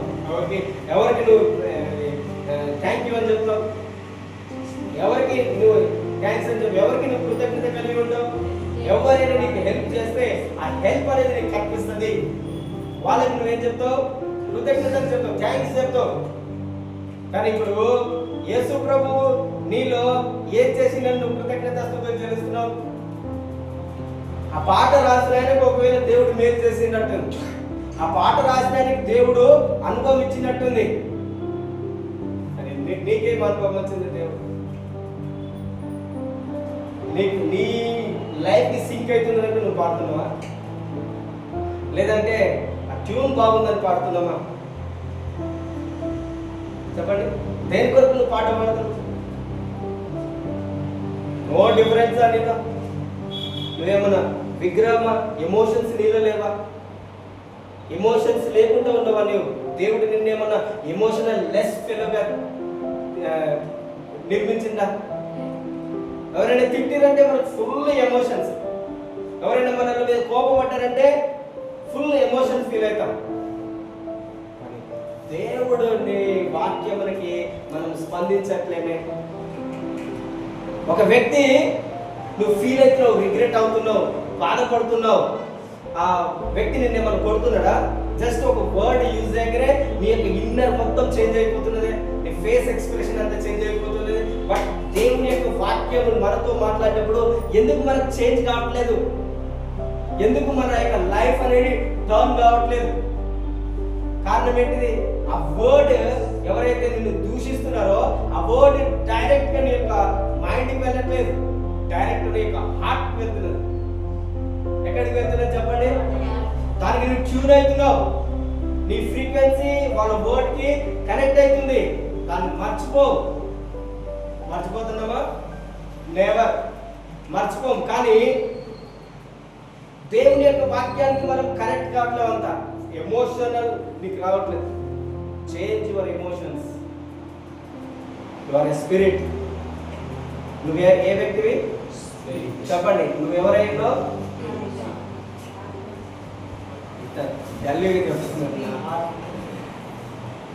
ఎలా నువ్వేమైందో చెప్పండి. మీరేమైనారు? మళ్ళీ చెప్పండి, మీరేమైనారు? ఆత్మ. మీరేమైనా చెప్పండి, గట్టిగా చెప్పండి. కోపట్టప్పుడు ఇట్లనే పడుతుంది, ఇంతే వాయిస్ వస్తుంది చెప్పండి. ఎవరి మీద నడిచేటప్పుడు ఇంతే వాయిస్ వస్తుందా? నీ ఎక్కడి నుండి వస్తుందో? ఇక్కడ నుండి. కొంతమంది అయితే ఏమంటారు, నీ యొక్క అదంతా బయటకు వచ్చేసేటట్టు అన్నట్టు. చెప్పండి, ఏమైనారు మీరు? ఏమైనారు మీరు? ఆత్మ. ఏమైనారు? ఏమైనారు? ఎవరు మనిషి? రెగ్యులర్గా చెప్పండి, I'm spirit, I'm spirit, I'm spirit, I'm not a flesh. నేను శరీరం కాదు, నేను శరీరానుసారమైన మనిషిని కాదు, నేను ఆత్మానుసారమైన మనిషి. నేను ఆత్మానుసారమైన మనిషి. ఏం చెప్పండి? చెప్పండి చెప్పండి. నేను శరీరం, నేను మనిషిని, నేను శరీరానుసారమైన మనిషిని కాదు. చెప్పండి, మీరు చెప్పండి. మీకు ఇబ్బంది అయితే మంచిగా చైర్లలో కూర్చోండి, కానీ కింద కూర్చొని బాధపడితే ఈ వాక్యం చెప్పకుండా ఉండడానికి నాకు ఇష్టం లేదు. మీరందరూ చైర్లో నేను మంచిగా ఫ్రీగా కూర్చొని ఫ్రీగా దేవుని యొక్క వాక్యం ఏంటో ఒక్క గోడైన మీ యొక్క హృదయంలోకి వెళ్తే ఐఎమ్ హ్యాపీ. సో నేనేం చెప్తున్నాను చెప్పండి? నేను శరీరానుసారమైన మనిషిని కాదు, నేను ఆత్మానుసారమైన మనిషి. నేను ఆత్మానుసారమైన రెగ్యులర్ 3 times చెప్పండి.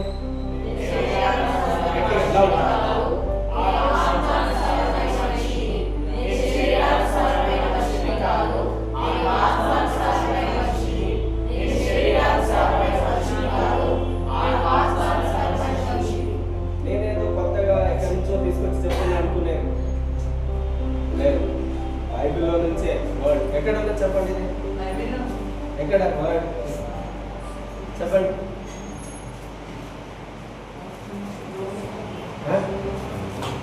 చెప్పురా. రోమా క్వశ్చన్ మార్క్ చెప్పండి క్లియర్. రోమేయులకు రాసిన పత్రిక 8వ అధ్యాయము చూడండి 5వ వచనం చదవండి. శరీరానుసారులు శరీర విషయముల మీద మనసుంటురు, ఆత్మానుసారులు ఆత్మ విషయముల మీద మనస్సునుందురు. శరీరానుసారమైన మనసు మరణము, ఆత్మానుసారమైన మనసు జీవమును సమాధానమునై ఉన్నది. ఏలయనగా శరీరానుసారమైన మనసు దేవునికి విరోధమైనది, అది దేవుని లోబడదు, ఏ మాత్రమును లోబడనేరదు. కాగా శరీర స్వభావం గలవారు దేవుని సంతోషపరచనేరరు.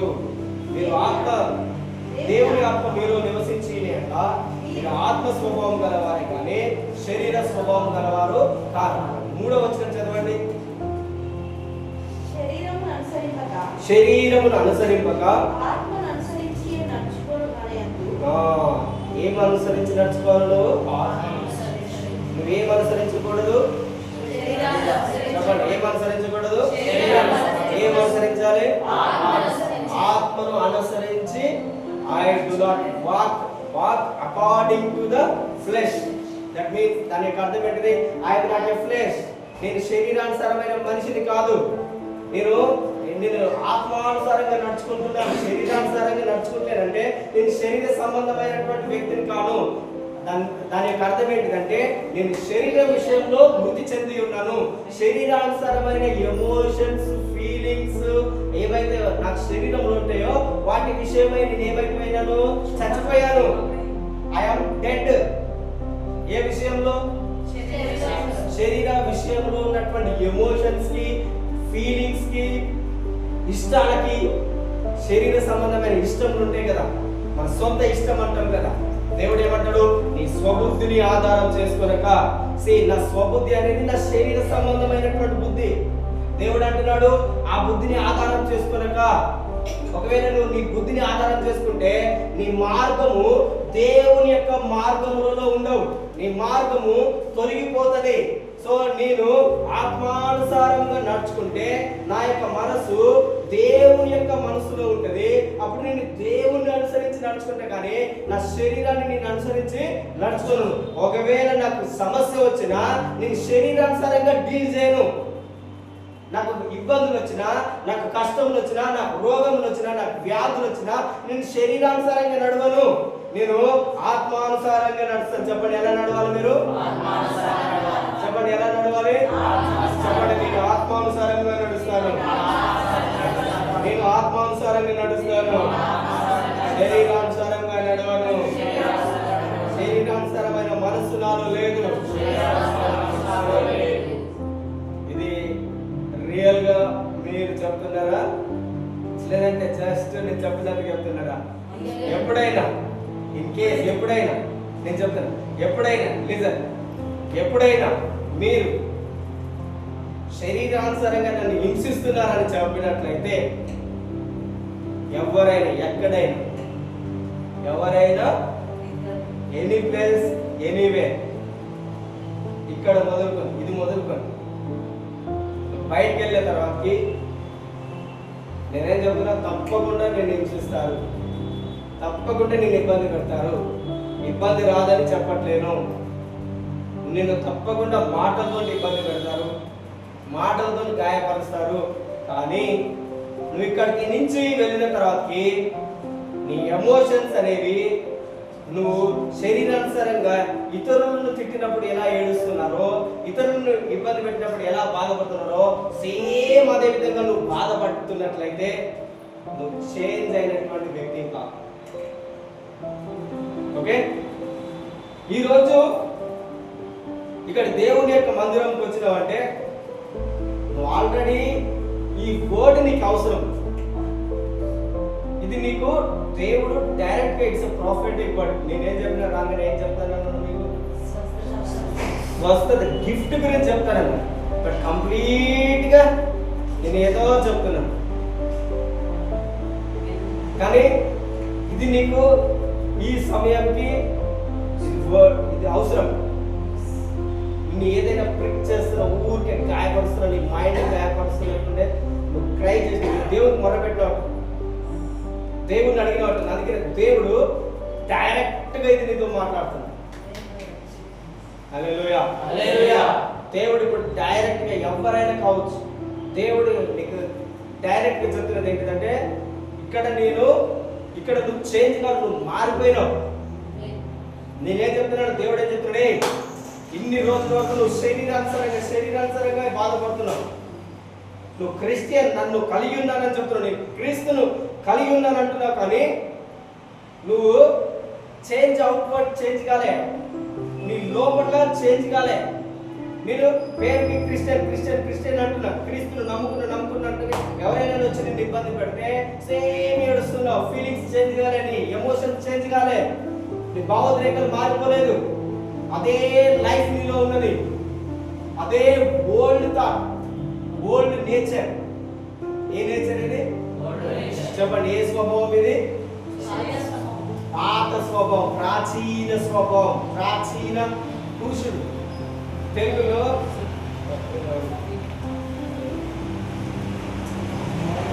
ఎఫెసీయులకు రాసిన పత్రిక 4వ అధ్యాయము 22వ వచనం.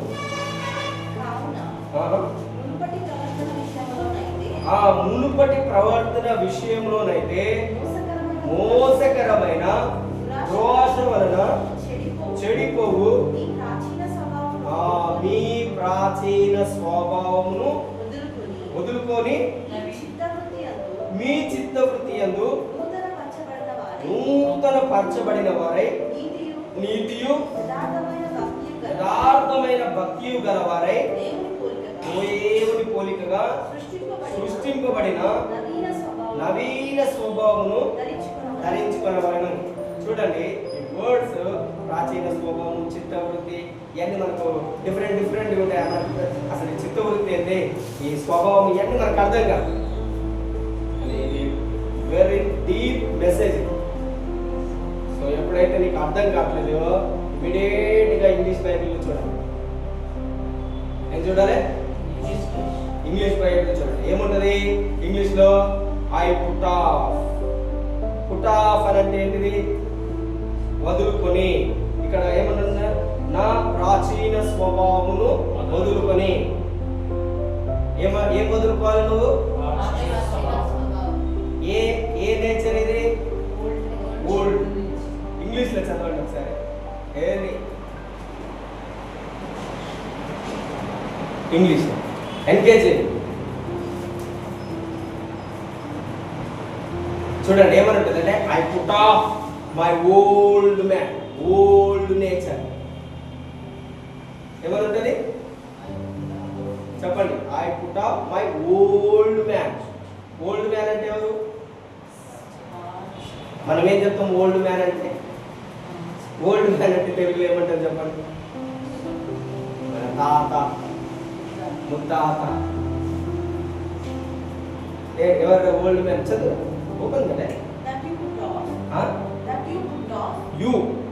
యు అంటే ఎవరు చెప్పండి? యు అంటే ఎవరు ఇక్కడ? నేను. దేవుడు ఏం చెప్తాడు నీకు? You put off concerning your former conduct. ఇక్కడ ఓల్డ్ మ్యాన్ అంటే దాని యొక్క అర్థం ఏంటంటే యువర్ ఫార్మర్ కండక్ట్ అంటే నీకు ముందర నడుచుకున్నటువంటి జీవితం ఏదైతే ఉన్నదో, నువ్వు అది యేసు ప్రభు నమ్ముకోక ముందుకు, లేదంటే యేసు ప్రభు నమ్మిన ఈ రోజు వరకు ఉన్నటువంటి ఏ స్వభావం అయితే ఉన్నదో, ఫార్మర్ కండక్ట్ అంటే ఇది నువ్వు నడిచిన విధానం, నువ్వు కలిగిన మాటలు, ఆ స్వభావం అంతటిని గురించి చెప్తున్నాడు. దేవుడు ఏమంటున్నాడు? You put of. ఏమంటున్నాడు? చెప్పండి. You put of. మీరు ఏం చేయాలి?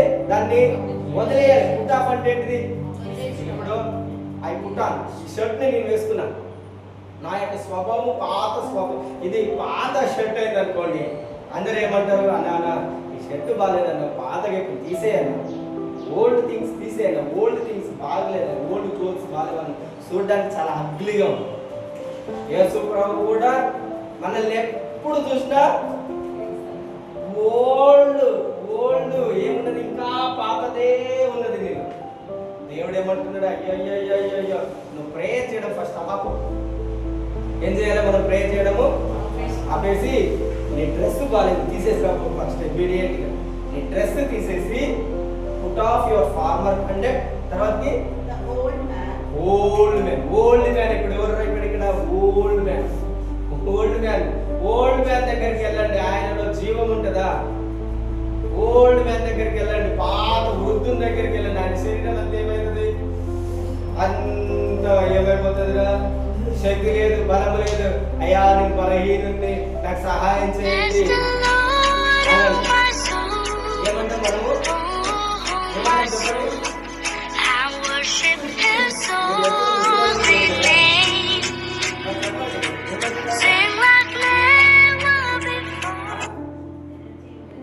ఎనర్జీ లేదు, బలము లేదు, శక్తి లేదు, నడవలేము, ఇతరుల మీద ఆధారపడాలి.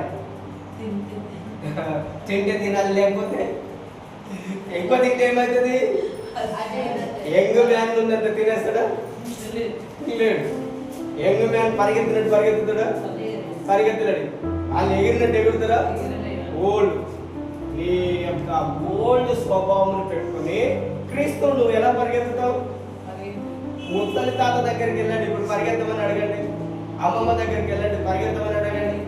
దేవుడు నీ ఓల్డ్ మ్యాన్ అంటే దాంతో పోలుస్తున్నాడు, నీ నేచర్ని దాంతో పోలుస్తున్నాడు దేవుడు. పరిగెత్తుతావా? చెప్పండి. నీ పాపముని, నీ పాత శరీర స్వభావమైన జీవితంని దేవుడు ఓల్డ్ మ్యాన్ అంటున్నాడు. ఓల్డ్ మ్యాన్ ఏం చేయమంటాడే? Old man put off. నువ్వు దాన్ని తీసేయి. నీ పాతది ఏంటిది? నీ పాత ఎమోషన్స్, నీ ఫీలింగ్స్, నీ భావోద్రేకాలు, ఏ అయితే నిన్ను హిట్ చేసిరు, నన్ను కొట్టిరు, నన్ను గాయపరిచారు, అదంతా పాతది. అది నీ హృదయంలో ఉన్నదనుకో, నువ్వు ముసలోడివి. అయ్యేం చేస్తాయి? నీ ఎముకల్ని బలహీనపరుస్తాయి. నీ ఎముకలు ఏం చేస్తాయి? నీ యొక్క నరములను ఏం చేస్తాయి? ముసలి వాళ్ళ ఎముకలు చాలా గట్టిగా పట్టు కలిగి ఉంటాయా? చెప్పండి, ఎలా ఉంటాయి? ముసలి శరీరం అంతా ఎలా ఉంటుంది? సగం నడుము వంగిపోతుంది, కొంతమంది ఇట్లా వంగిపోతారు, కొంతమంది చెయ్యి ఇట్లా అయ్యో అంటారు, ఇట్లా అయ్యో అంటారు, కాలు ఇట్లా అయ్యో నాకు భయంకరమైన రూపయ్యా, దయచేసి నన్ను తాకు. అదేవిధంగా పాపము కలిగిన స్వభావం కలిగిన జిట్లా టచ్ చేస్తే చాలు కన్నీరు కాలిపోతుంది.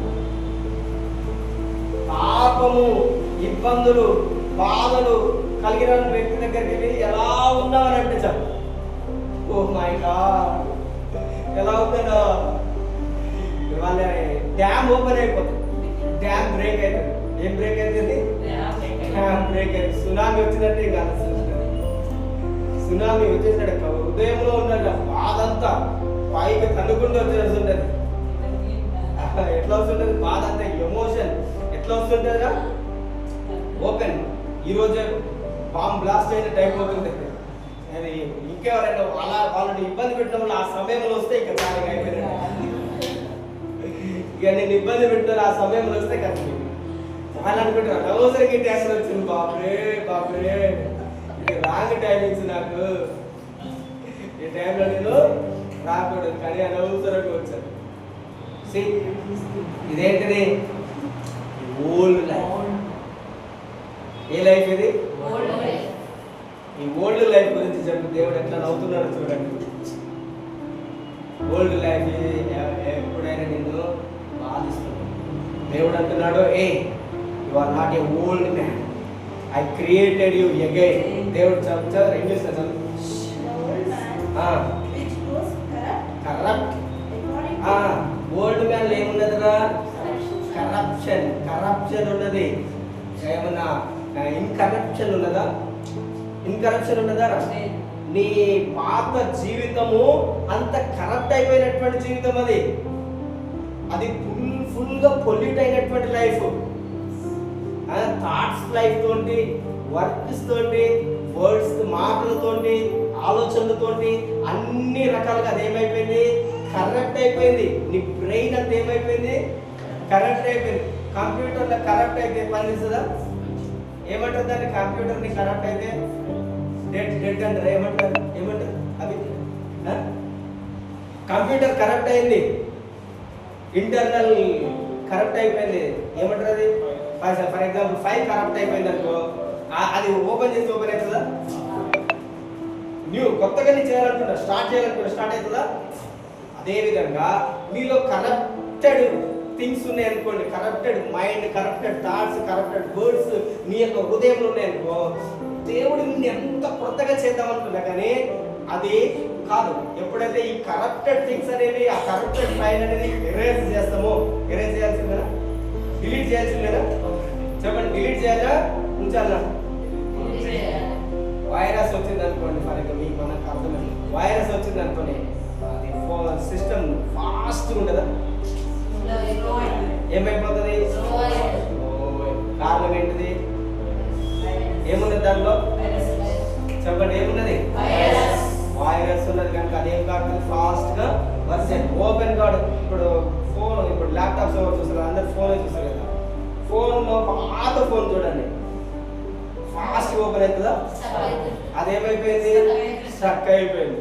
అదేవిధంగా నీ ప్రాచీన స్వభావం, ఓల్డ్ మ్యాన్ ఉన్నాడు అనుకోండి నీలో, నీవు పాత థాట్స్, కరప్ట్ అయిన మైండ్, కరప్టెడ్ వర్డ్స్ అవి ఉన్నాయి అనుకోండి, అది నీది ఫాస్ట్గా రన్ కాదు.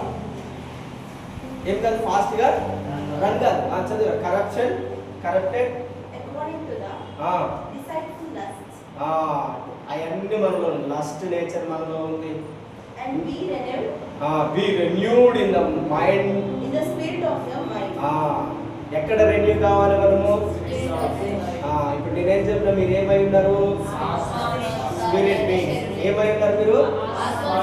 చెప్పండి, గట్టి చెప్పండి, ఏమై ఉన్నారు? మన యొక్క మైండ్ అనేది ఎక్కడ రెన్యూ కావాలి? చెప్పండి, ఎక్కడ? చెప్పండి, renew in the spirit of mind. ఈ మైండ్ కరెక్ట్ అయింది. ఫస్ట్ ఆఫ్ ఆల్ కంప్యూటర్కి హార్డ్ డిస్క్ ఎట్లనో మనకు బ్రెయిన్, మైండ్ అనేది హార్డ్ డిస్క్, అదేమైపోయింది, కరెక్ట్ అయిపోయింది. హార్ట్ కూడా, హార్ట్ డిసైడ్ఫుల్ లస్ట్ అన్నాడు అక్కడ. డిసైడ్ఫుల్ లస్ట్, దురాశ అనే యొక్క హార్ట్లో నుంచి వస్తుంది. ఇదంతా ఏమైపోయింది, రెండు కరెక్ట్ అయిపోయింది. ఈ కరెక్ట్ అయిపోయిన థింగ్స్ అన్నిటిని దేవుడు ఏం చేయబడుతున్నాడు? Put off. ఏం చేయండి? Put off. చెప్పండి, ఏం చేయాలి? ఎలా పుట్ ఆఫ్, ఎలా చేయాలి? కోపంతో చూడండి, ఫోన్ ఎట్లా కొడతారు? ఎలా కొడతారు? ఒక్కసారికి ఏమైపోతుంది అది? మన ఉంటుందా? నువ్వు కూడా నీ పాత స్వభావం తీసి ఒకేసారి బండ కొట్టేయాలి. ఎలా కొట్టేయాలి? చెప్పండి, నువ్వు ఎలా తీసుకోవాలి? ఇంటికి వెళ్ళినాక old thoughts, old life, old man ఇంకా ఇట్లా కిందుకొని, ఇలా కిందుకొని, ఆ ఓల్డ్ మ్యాన్ ఇట్లా తీసుకొని యేసు నామములో బండకి కొట్టినట్టు కొట్టాడు. బట్టలు ఉతుకుతారు కదా చాకలు, చూసిరా చాకలు ఎట్లా ఉతుకుతారు? లేదంటే ఇట్లా కోపం వచ్చి ఎవరైనా చూపిస్తారు తెలుసారా? వాళ్ళ బట్టల మీద చూపిస్తుంటారు. ఇట్లా అమ్మాయి ఆడలో కోపం వచ్చినప్పుడు పట్ట చప్పుడు వస్తుంది, ఎక్కువ శబ్దం వస్తుంటే, ఎప్పుడు రాని శబ్దం ఈ రోజే వచ్చింది అనుకో, దాని యొక్క మీనింగ్ ఏంటిది? దాని యొక్క మీనింగ్ ఏంటిది? ఎక్కడ చూపించాలి తెలియక కోపం అంతా వాళ్ళ షర్ట్స్ మీద టక చూపిస్తుంటారు అన్నమాట. కొంతమంది ఏం చేస్తుంటారు, కోపం వచ్చినప్పుడు షర్ట్లు అనుకో బోల్ దోతుంటే టక్క ఎత్తేసాడు, ఎత్తేసింటారు కదా. That is old nature. A nature ఇది? ఓల్డ్, పురాతన ముత్తాత స్వభావం అది. ఏ స్వభావం అది? ముత్తాతల స్వభావం. నీలో ఆ తాత స్వభావం, ఆ అమ్మమ్మ స్వభావం ఉండేది అనుకోండి, నువ్వు పరిగెత్తులో వేసులు అక్కడనే ఆగిపోతున్నావు. ఇంకా ముసలమ్మ ముచ్చట్లు అన్నది బైబిల్లో ఉంటాయి, ఆ ముచ్చట్ల కిందనే ఆగిపోతుంది. దేవుడు ఏమంటున్నాడు, దాన్ని ఎలా పుట్ ఆఫ్ అనేది గ్రీక్లో ఎలా ఉంటుందంటే, దాన్ని తీసి పండగ కొట్టినట్టు కొట్టాలి. నువ్వు ఎలా కొట్టాలి? చెప్పండి, ఎలా కొట్టాలి?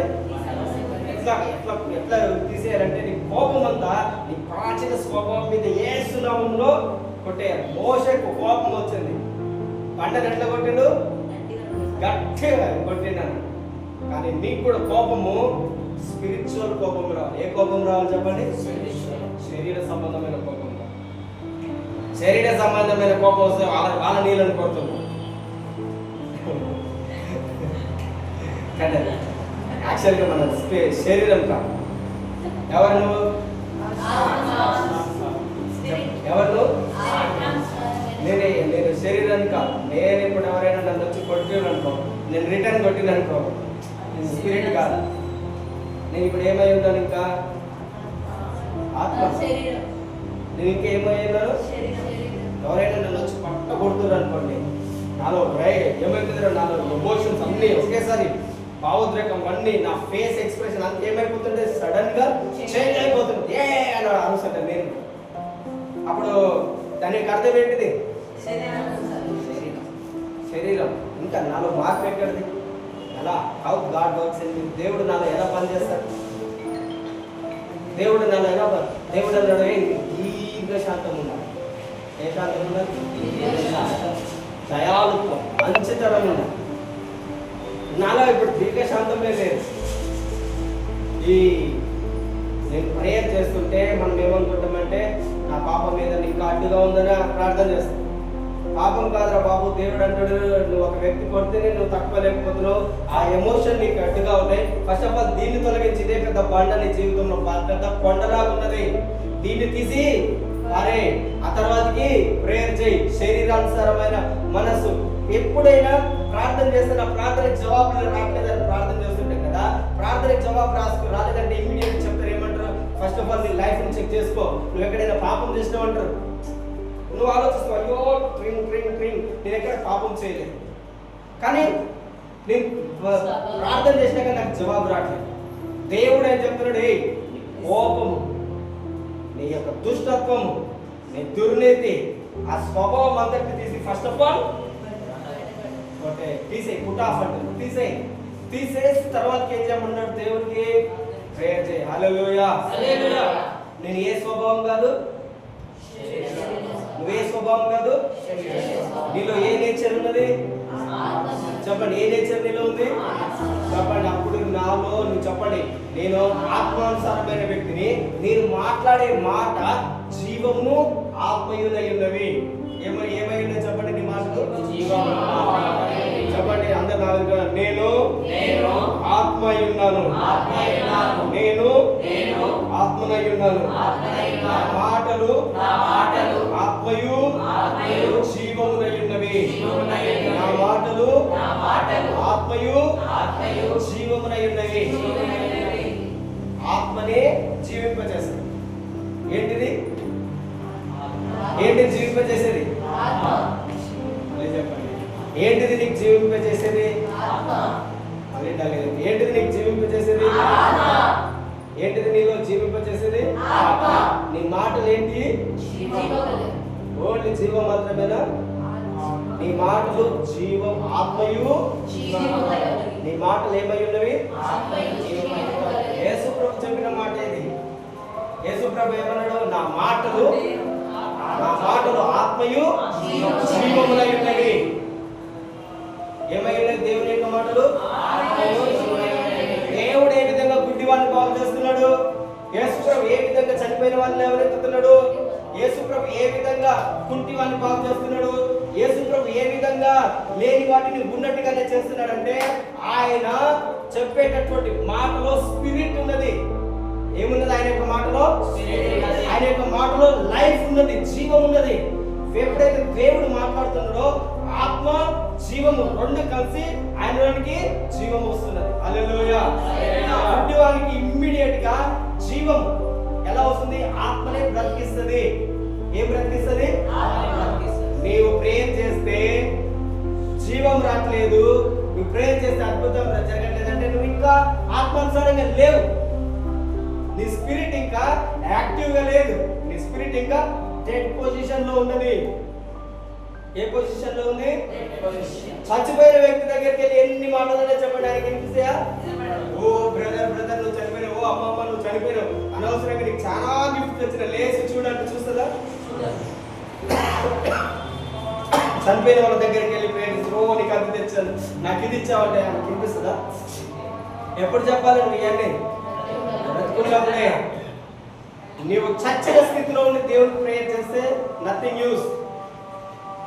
నువ్వు స్పిరిట్ లో ఉండి, అందుకే దేవుడి యొక్క వాక్యం ఏముంది?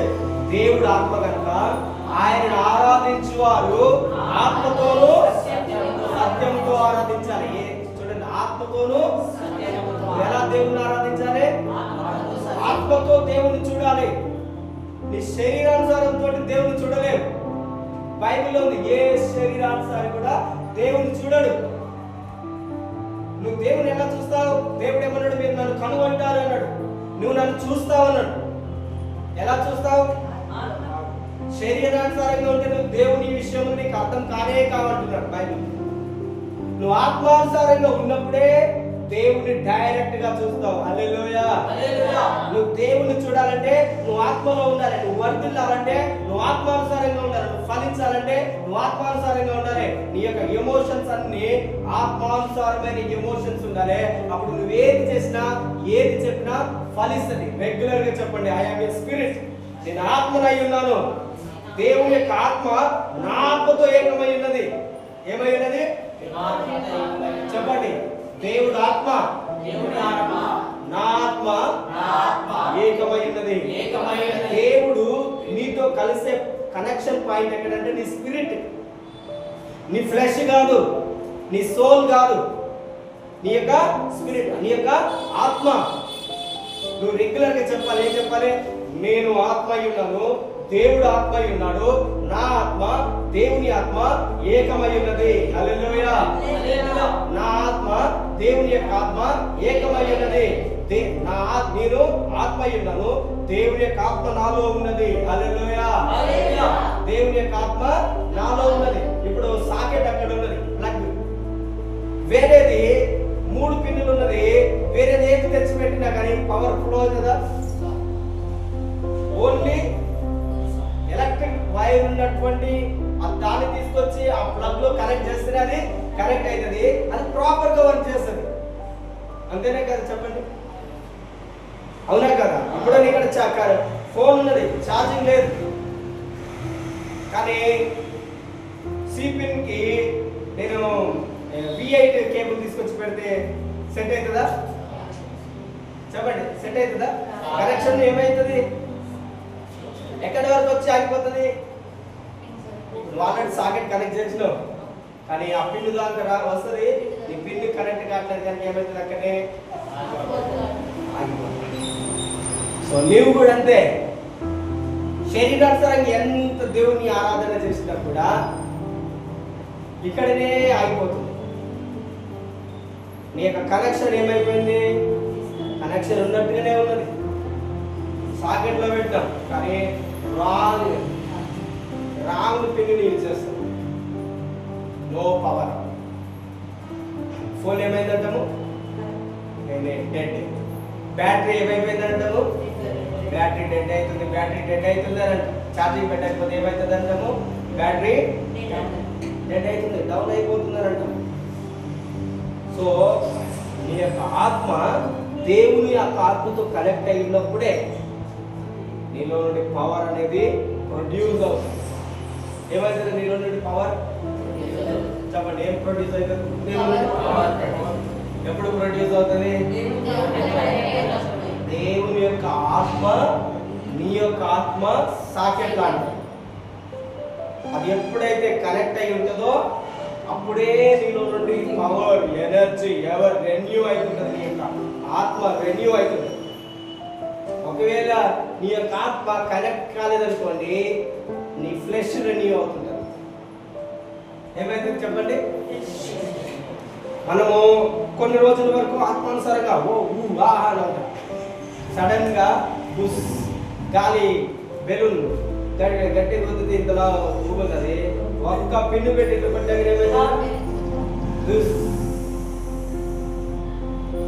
ఎన్ని రోజులు ఆరాధన ఎలా ఉన్నది? గ్యాస్ కానీ ఆ ఒక్కదానితో మనము ఒక్క పిన్ ఇక్కడ ఏంటిదిరా? నిన్ను హట్ చేసేది, నేను ఇబ్బంది పెట్టేది, నీ స్పిరిట్ లైఫ్ని డిస్టర్బ్ చేసేసి ఎమ్మటే నీ స్పిరిట్ లైఫ్ అంతా డౌన్ఫాల్ అయిపోయి ఇమీడియట్గా నా ఫ్లెష్ లైఫ్ రైజ్ అయిపోయింది, నా శరీరానుసారమైన మనసు రైజ్ అవుతుంది. ఇంత ముందుకు ఉన్నటువంటి లేనిపోని కోపము, లేనిపోని థాట్స్ అన్నీ నా మైండ్లోకి వచ్చేస్తున్నాయి. ఇమ్మీడియట్గా నా యాక్షన్స్, నా వర్డ్స్, నా లైఫ్ అంతా ఏ విధంగా అయిపోతుంది? ఓల్డ్ అదే విధంగా అయిపోతుంది. నో చేంజ్, ఏముండట్లేదు. అందుకనే దేవుడు ఏమన్నాడు? ఆత్మానుసారంగా మాత్రమే మీరు నడుచుకోండి. ఎలా నడుచుకోవాలి? ఇదొక్క వర్డ్ చెప్పి నేను క్లోజ్ చేస్తా. గలతీ పత్రిక 5వ అధ్యాయము 16-17 వచనం. నేను చెప్పున్నది ఏమనగా ఆత్మానుసారంగా నడుచుకోండి, అప్పుడు మీరు శరీరేచ్ఛలను నెరవేర్చండి. శరీరము ఆత్మకును, ఆత్మ శరీరములకు విరోధముగా ఒకదానికి ఒకటి విరోధం ఏం చేస్తుంది? చూడండి ఎంత క్లియర్గా ఏం చెప్తున్నాడు పౌలు. ఏం చెప్తున్నాడు? నేను ఫైనల్గా ఏం చెప్తున్నానంటే,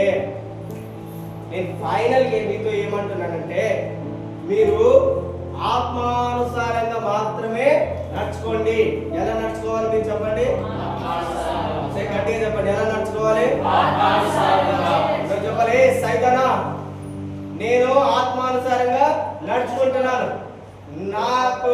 నీకు నాలో ఎలాంటి స్థలము లేదు, ఎలాంటి ప్లేస్ నాలో లేదు. నువ్వు ఈవెన్ నన్ను వచ్చి పరిశీలించినా, ఈవెన్ నన్ను వచ్చి చెక్ చేసినా, సైతాను నేను చెక్ చేస్తాను తెలుసా? దేవుడిని యొక్క హృదయాన్ని పరిశీలించినట్టు, దేవుడిని యొక్క మనసును పరిశోధించినట్టు సాధారణుడు ఏం చేస్తుంది? నీలో ఏమున్నది పరిశోధిస్తుంది, పరీక్షిస్తుంది. దానికి సంబంధించింది ఏదైనా ఒకటి నీలో ఉన్నట్లయితే చాలా ఒక్క డోర్ అయినా నాకు ఓపెన్లో ఉన్నదండి. ఏం చేస్తుంది? ఒక్క డోర్ అయినా నాకు ఓపెన్ ఉంది. ఓకే, ఒక్క ద్వారంలో వచ్చేసి ఆ ఇల్లంతా ఏం చేస్తుంది? తోచేస్తుంది, కరెక్ట్ చేసేస్తుంది. ఏం చేస్తుంది చెప్పండి? తోచేస్తుంది. దొంగకి మెయిన్ ద్వారం నుంచి రానవసరం లేదు అంటున్నాడు దేవుడు. దొంగ నీ మెయిన్ డోర్ అంతా బంద్ చేసినా కానీ ఎక్కడో ఒక్కడి దగ్గర ఓపెన్ ఉన్నది. దేవుడు ఏమంటాడు? అదొక్కటి చాలు సైతానికి నీ లైఫ్ మొత్తం స్పాయిల్ చేయడానికి. ఇక్కడ పౌలు ఏం చెప్తున్నాడు? నేను చెప్పేది ఏంటిదంటే, మీరు ఆత్మానుసారంగా నడుచుకోండి. అప్పుడు మీరు ఏం చేయరు? మీరు అప్పుడు నీ శరీరానుసారమైన కోరికలు, నాకు కొన్ని కోరికలు ఉన్నాయి, దాన్ని నేను జయించలేకపోతున్నాను అన్న, నాకు ఈ వ్యసనం ఉందన్న, నేను ఇంకా సినిమాలో చూస్తున్నాను, ఇంకా టీవీలో చూస్తున్నాను, సీరియల్ చూస్తున్నా, అవి నేను జయించలేకపోతున్నానంటే ఇమ్మీడియట్గా శరీరానుసారంగానే నడుస్తున్నావు. ఏం చేస్తున్నావు? నువ్వు శరీరానుసారంగానే అన్న. నీ ఊరికి అబద్ధాలు చెప్పేది ఇప్పుడు ఇంకా అసలు అబద్ధాలు చెప్పడం మానేస్తలేను అంటే దానికి అర్థం ఏంటిది? శరీరానుసారమైనది. క్రింద ఉంటాయి, కోపం వస్తుంది, క్రోధం వస్తుంది, మత్సరము, వివాదము, వ్యభిచారము, అపవిత్రత, కాముకత్వము, ఇవన్నీ ఇంకా నాలోనే ఉన్నాయన్నంటే దానికి అర్థం ఏంటిది? శరీరము అనుసారంగానే నువ్వు నడుస్తున్నావు. నువ్వు ఎలా నడుస్తలేవు? ఒక వ్యక్తిని నీకు క్షమించలేకపోతున్నాను అన్నా కూడా ఇంకా నాలో ఏమున్నది? దేవుడికి విరోధమైనది. ఇప్పుడు నువ్వు ఎలా వర్ధిల్లుతావు చెప్పండి? ఈవెన్ నేను ఎంత ప్రేయర్ చేసినా కూడా, మీరు ఎంత ప్రేయర్ చేసినా, ఈవెన్ నేను 40 రోజులు ఉపవాసం ఉండి మీ కొరకు, మీరు 40 రోజులు ఉపవాసం ఉండి మీరు ప్రేయర్ చేసినా కూడా there is no change, result ఉండదు.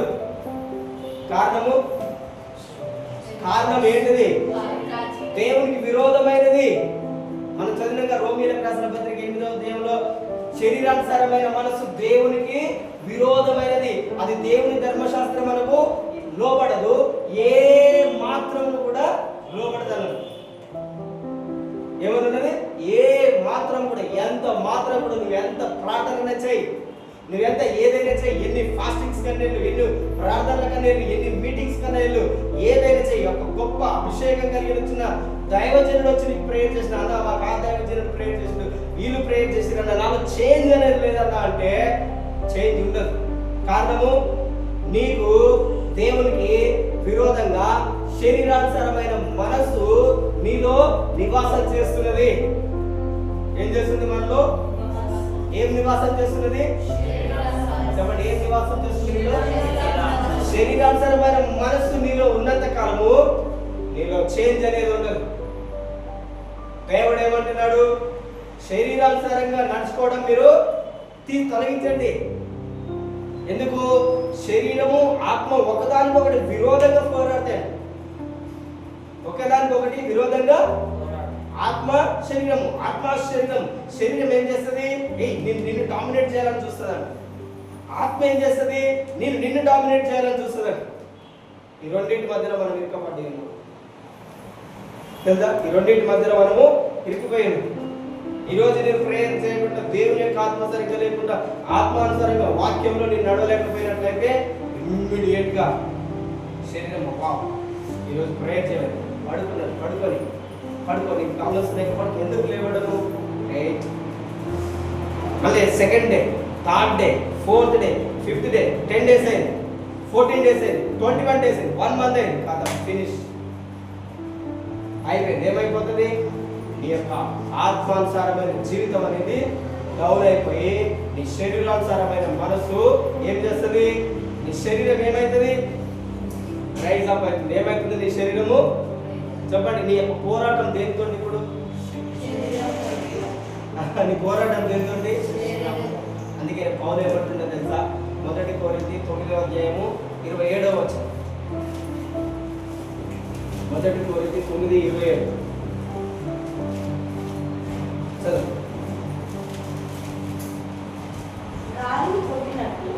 గాలిని కొట్టినట్టు నేను పోట్లాడటలేదు కానీ ఒకవేళ ఇతరులకు ప్రకటించిన తర్వాత నేనే భ్రష్టునైపోదునేమో అని నా శరీరమును నలగొట్టి దానిని లోపరుచుకొనుచున్నాను. నువ్వు నీ శరీరాన్ని ఏం చేయాలి? చెప్పండి, శరీరాన్ని ఏం చేయాలి? గట్టి చెప్పండి, శరీరాన్ని ఏం చేయాలి? Flesh subdue to me, I am your boss. నేనే నీ యొక్క బాస్. నేను చెప్పినట్టు నువ్వు వినాలి. ఏం చేయాలి? నువ్వు నీ శరీరంలో అనారోగ్యం ఉన్నదా? నీ శరీరంలో నొప్పులు ఉన్నాయా? నీ శరీరం సహకరించట్లేదా? ఇప్పుడు నువ్వేం చెప్పాలి? చెప్పండి, ఏం చెప్పాలి? నీ మైండ్ సరిగ్గా పనిచేయట్లేదా? నీ కళ్ళు సరిగ్గా పనిచేయట్లేవా? నీ శరీరం బాగలేదా? నీ శరీరానికి ఇప్పుడు అధికారి ఎవరు?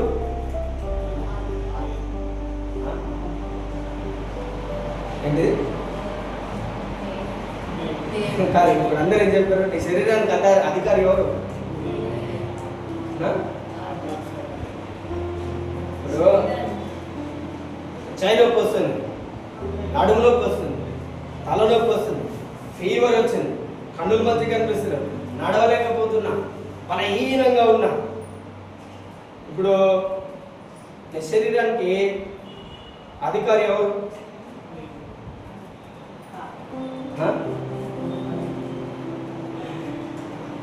క్లియర్గా మీరు చదివేయండి. నేను ఎక్కడి నుంచి ఆన్సర్ చెప్తాను. అందుకనే బైబిల్ చదివేటప్పుడు క్లియర్గా చదవండి. మళ్ళీ చదవండి. అదే అందులోనే ఆన్సర్ చదవండి. గాలిని కొట్టినట్టు నేను పోట్లాడుటలేదు కానీ ఒకవేళ ఇతరులకు ప్రకటించిన తర్వాత నేనే భ్రష్టుడినైపోతున్నామో అని నా శరీరమును నలగొట్టి దానిని ఇక్కడ 2 persons కనిపిస్తున్నారు, 2 persons కనిపిస్తున్నారు. ఏమంటున్నాడు? ఫస్ట్ ఆఫ్ ఆల్ నేను అండర్లైన్ చేసుకోండి. నేను నేను గాలిని కొట్టినట్టు. చూడండి, గాలి గాలి ఇక్కడ కనిపిస్తుందా? ఫ్యాన్ తిరుగుతుంది, గాలి లేకపోతే ఫ్యాన్ బంద్ చేసి ఇప్పుడు నాకేమొస్తాయి? చెమట. ఊరికి ఏం చేస్తారు? తుడుచుకోవాలి. నువ్వు కూడా మీరందరూ ఏం చేస్తారు? కానీ గాలి మనకి కనిపిస్తుందా? కనిపిస్తుందా? ఇప్పుడు నేను ప్రార్థన చేస్తున్నా, ఉపవాసం ఉంటున్నానంటే నేను గాలిని కొట్టినట్టే. నాలో మార్పు లేకపోతే ఇప్పుడు ఫ్యాన్ నడుస్తున్నది, నాకు చెమటలు వచ్చినాయి అనుకో, దాని మీనింగ్ ఏంటిది? గాలి తిరుగుతున్నది, ఫ్యాన్ తిరుగుతున్నది, నాకు అయినా చెమటలు పడుతుంది. మీనింగ్ మీనింగ్ ఏంటిది? ప్రాబ్లం ఎక్కడ ఉన్నది? సరిపోవట్లేదు. అప్పుడు ఇక్కడ పౌలు ఏమంటున్నాడు? నేను ఐ అనే వర్డ్, ఇక్కడ ఐ పేరు కిందికి చదవండి. నేను చూడట్లేదు కానీ ఒకవేళ ఇతరులకు ప్రకటించిన తర్వాత నేనే అండర్లైన్ నేనే భ్రష్టుడనైపోదునేమో అని నా శరీరమును చూడండి. ఎవరు శరీరాన్ని లోపరుస్తున్నారు? నేను అనేది వ్యక్తిగత. మరి శరీరం ఎవరు? ఇప్పుడు నేను అంటున్నాడు ఇక్కడ, నేను ఆయాం, నేను ఇప్పుడు నీ మీద అధికారిని అయితే ఇప్పుడు నన్ను ఆయన ఊరికి ఇబ్బంది పెడుతున్నాడు, ఆయన నన్ను ఊరికి ఇబ్బంది పెడుతున్నాడు, నేను ఇక్కడ ఇబ్బంది. నేను ఇక్కడ పౌలు ఏం చెప్తున్నాడు? నేను నా శరీరము. ఇక్కడ 2 persons. శరీరం ఈజ్ డిఫరెంట్, నేను అనేది డిఫరెంట్ అంటున్నాడు ఆయన. నేను ఇక్కడ ఎవరంటే స్పిరిట్, నేను ఇక్కడ ఎవరు? ఆత్మ. చెప్పండి, నేను ఇక్కడ ఎవరు? చెప్పండి, నేను ఇక్కడ ఎవరు? చెప్పండి. అక్కడ మీ నేను అన్న దగ్గర మీ పేరు యూజ్ చేయండి. నేను ఏం చేస్తున్నాడు? నా శరీరముని.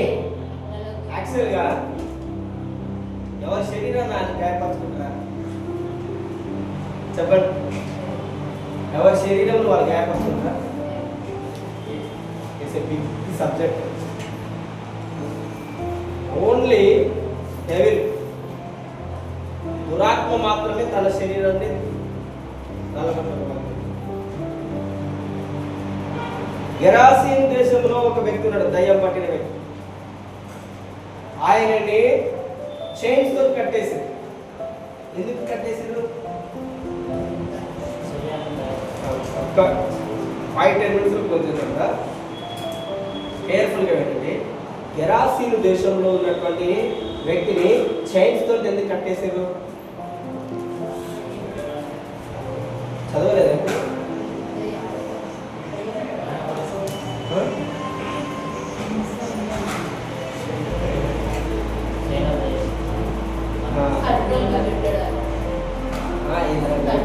కంట్రోల్లో పెట్టడం. ఆయన ఎందుకు కంట్రోల్లో ఉండట్లేడు?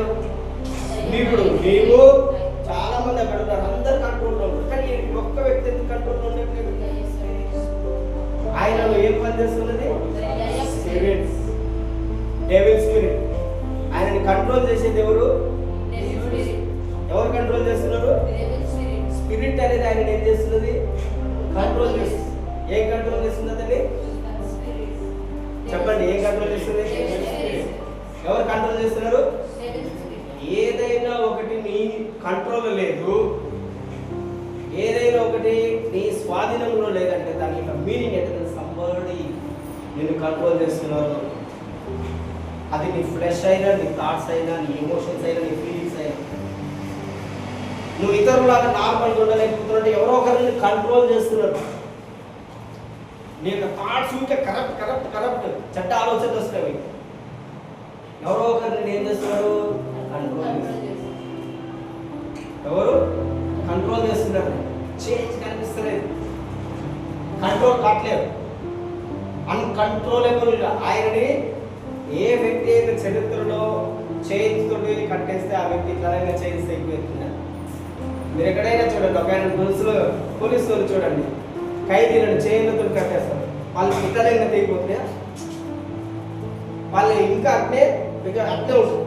కానీ ఈ వ్యక్తిని కట్టేస్తే ఏమున్నాయిరా, చైన్స్ అన్ని ఏమైపోతున్నాయి, ఇనుప సంఖ్యలు అంట. ఏ సంఖ్యలు అయ్యి, ఇనుప సంఖ్యలు అని ఎలా అయిపోతున్నాయి, తుత్తు నీరుగా తెగిపోతున్నాయి అంట. ఎలా సాధ్యమవుతున్నది? ఒకసారి నేను ఒక గ్రామానికి ప్రార్థనకి వెళ్ళాను.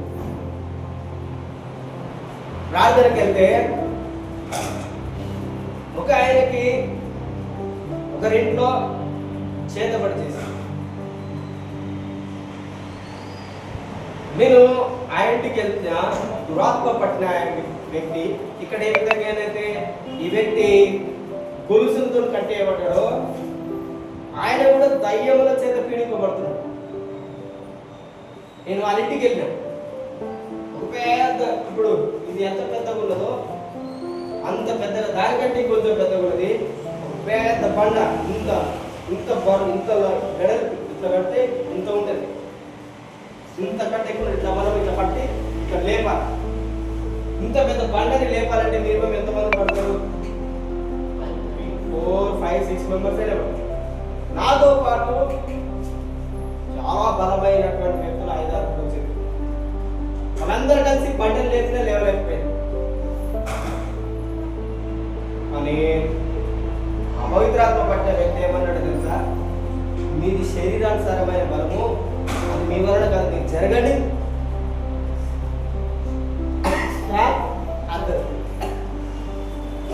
ఏమన్నాడు? నేను చెప్పిన వాళ్ళకి తీసి పక్కకి ఏంటంటే వాళ్ళు అందరూ పట్టలేకున్నా వేస్తలేదు. ఆయన అన్నాడు, ఆ దురాత్మ పట్టిన వ్యక్తి, మీది శరీర సంబంధమైనటువంటి శక్తి, ఎవరు కాదు, నా బలం చూస్తారా, పక్కకు జరగండి అని చెప్పి ఒక్కడ లేపేసి పక్కకు పెట్టేసి నేను షాక్ అయిపోయాను. అనదర్ థింగ్, ఎవరైనా నేలని, ఇప్పుడు గట్టిగా ఉన్న నేలని కింద, ఆ నేలని నీ చేతులతో ఇట్లా తోవి ఇంత పెద్ద గుంట తీస్తాం, చేయగలుగుతారా? గడ్డ పారలేదు తీసారా? ఆ వ్యక్తి ఒక్కడే, చేతులకు రక్తం లేదు. ఈవెన్ ఈ నెయిల్కి ఇంత మనకి ఏదైనా ఒక చిన్న గుర్తుకున్న అంటాం కదా, ఆయన ఒక్కడే నేలని తోవేస్తుంది, ఇట్లా నక్కలు తోవినట్టు. ఆశ్చర్యం. ఎవరు కంట్రోల్ చేస్తున్నారు ఆయన్ని? స్పిరిట్. చెప్పండి, ఏది కంట్రోల్ చేస్తున్నది? అందరూ చెప్పండి, ఏది కంట్రోల్ చేస్తుంది? స్పిరిట్. ఆయన వ్యక్తియే, కానీ కంట్రోల్ చేసేది దురాత్మ. అదేవిధంగా ఇక్కడ పౌలు ఏం చెప్తున్నాడు? నేను ఐ అంటే ఇక్కడ ఎవరు? ఐ అంటే ఎవరు? నేను ఇంగ్లీష్లో చెప్తా, మనం మీకు తెలుగులో చెప్పండి. ఐ అంటే ఇక్కడ ఎవరు?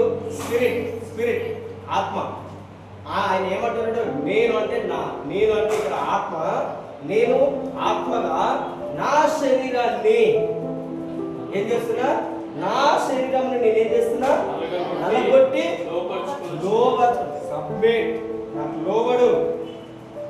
ఒకవేళ నీ యొక్క ఆత్మ బలంగా లేకపోతే నీ శరీరం నిన్ను డామినేట్ చేస్తుంది. అది నేను చెప్తున్నా, అర్థమవుతుందా? నీ శరీరం ఏం చేస్తుంది? నిన్ను.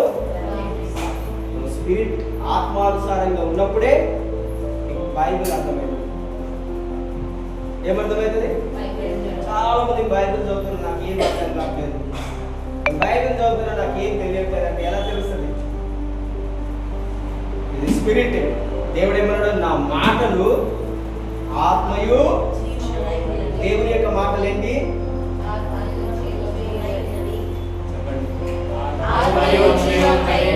దేవుని మాటలు ఏమైనాయి?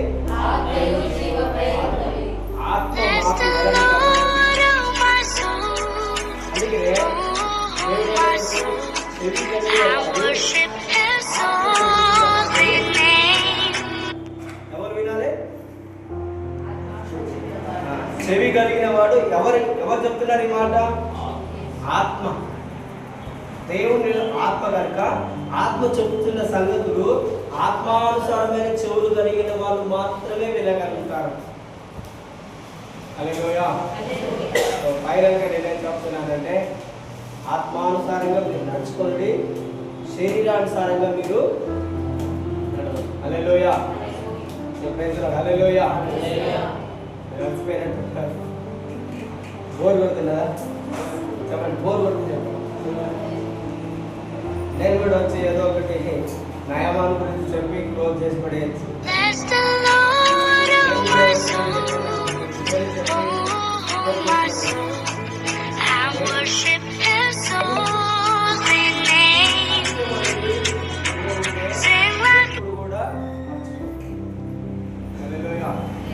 దేవుడి వాక్యం దీవించింది కాక ప్రభు చేద్దామైతే మనం ఎప్పుడైనా ఇదే వాక్యం నేను కంటిన్యూ చేస్తాను.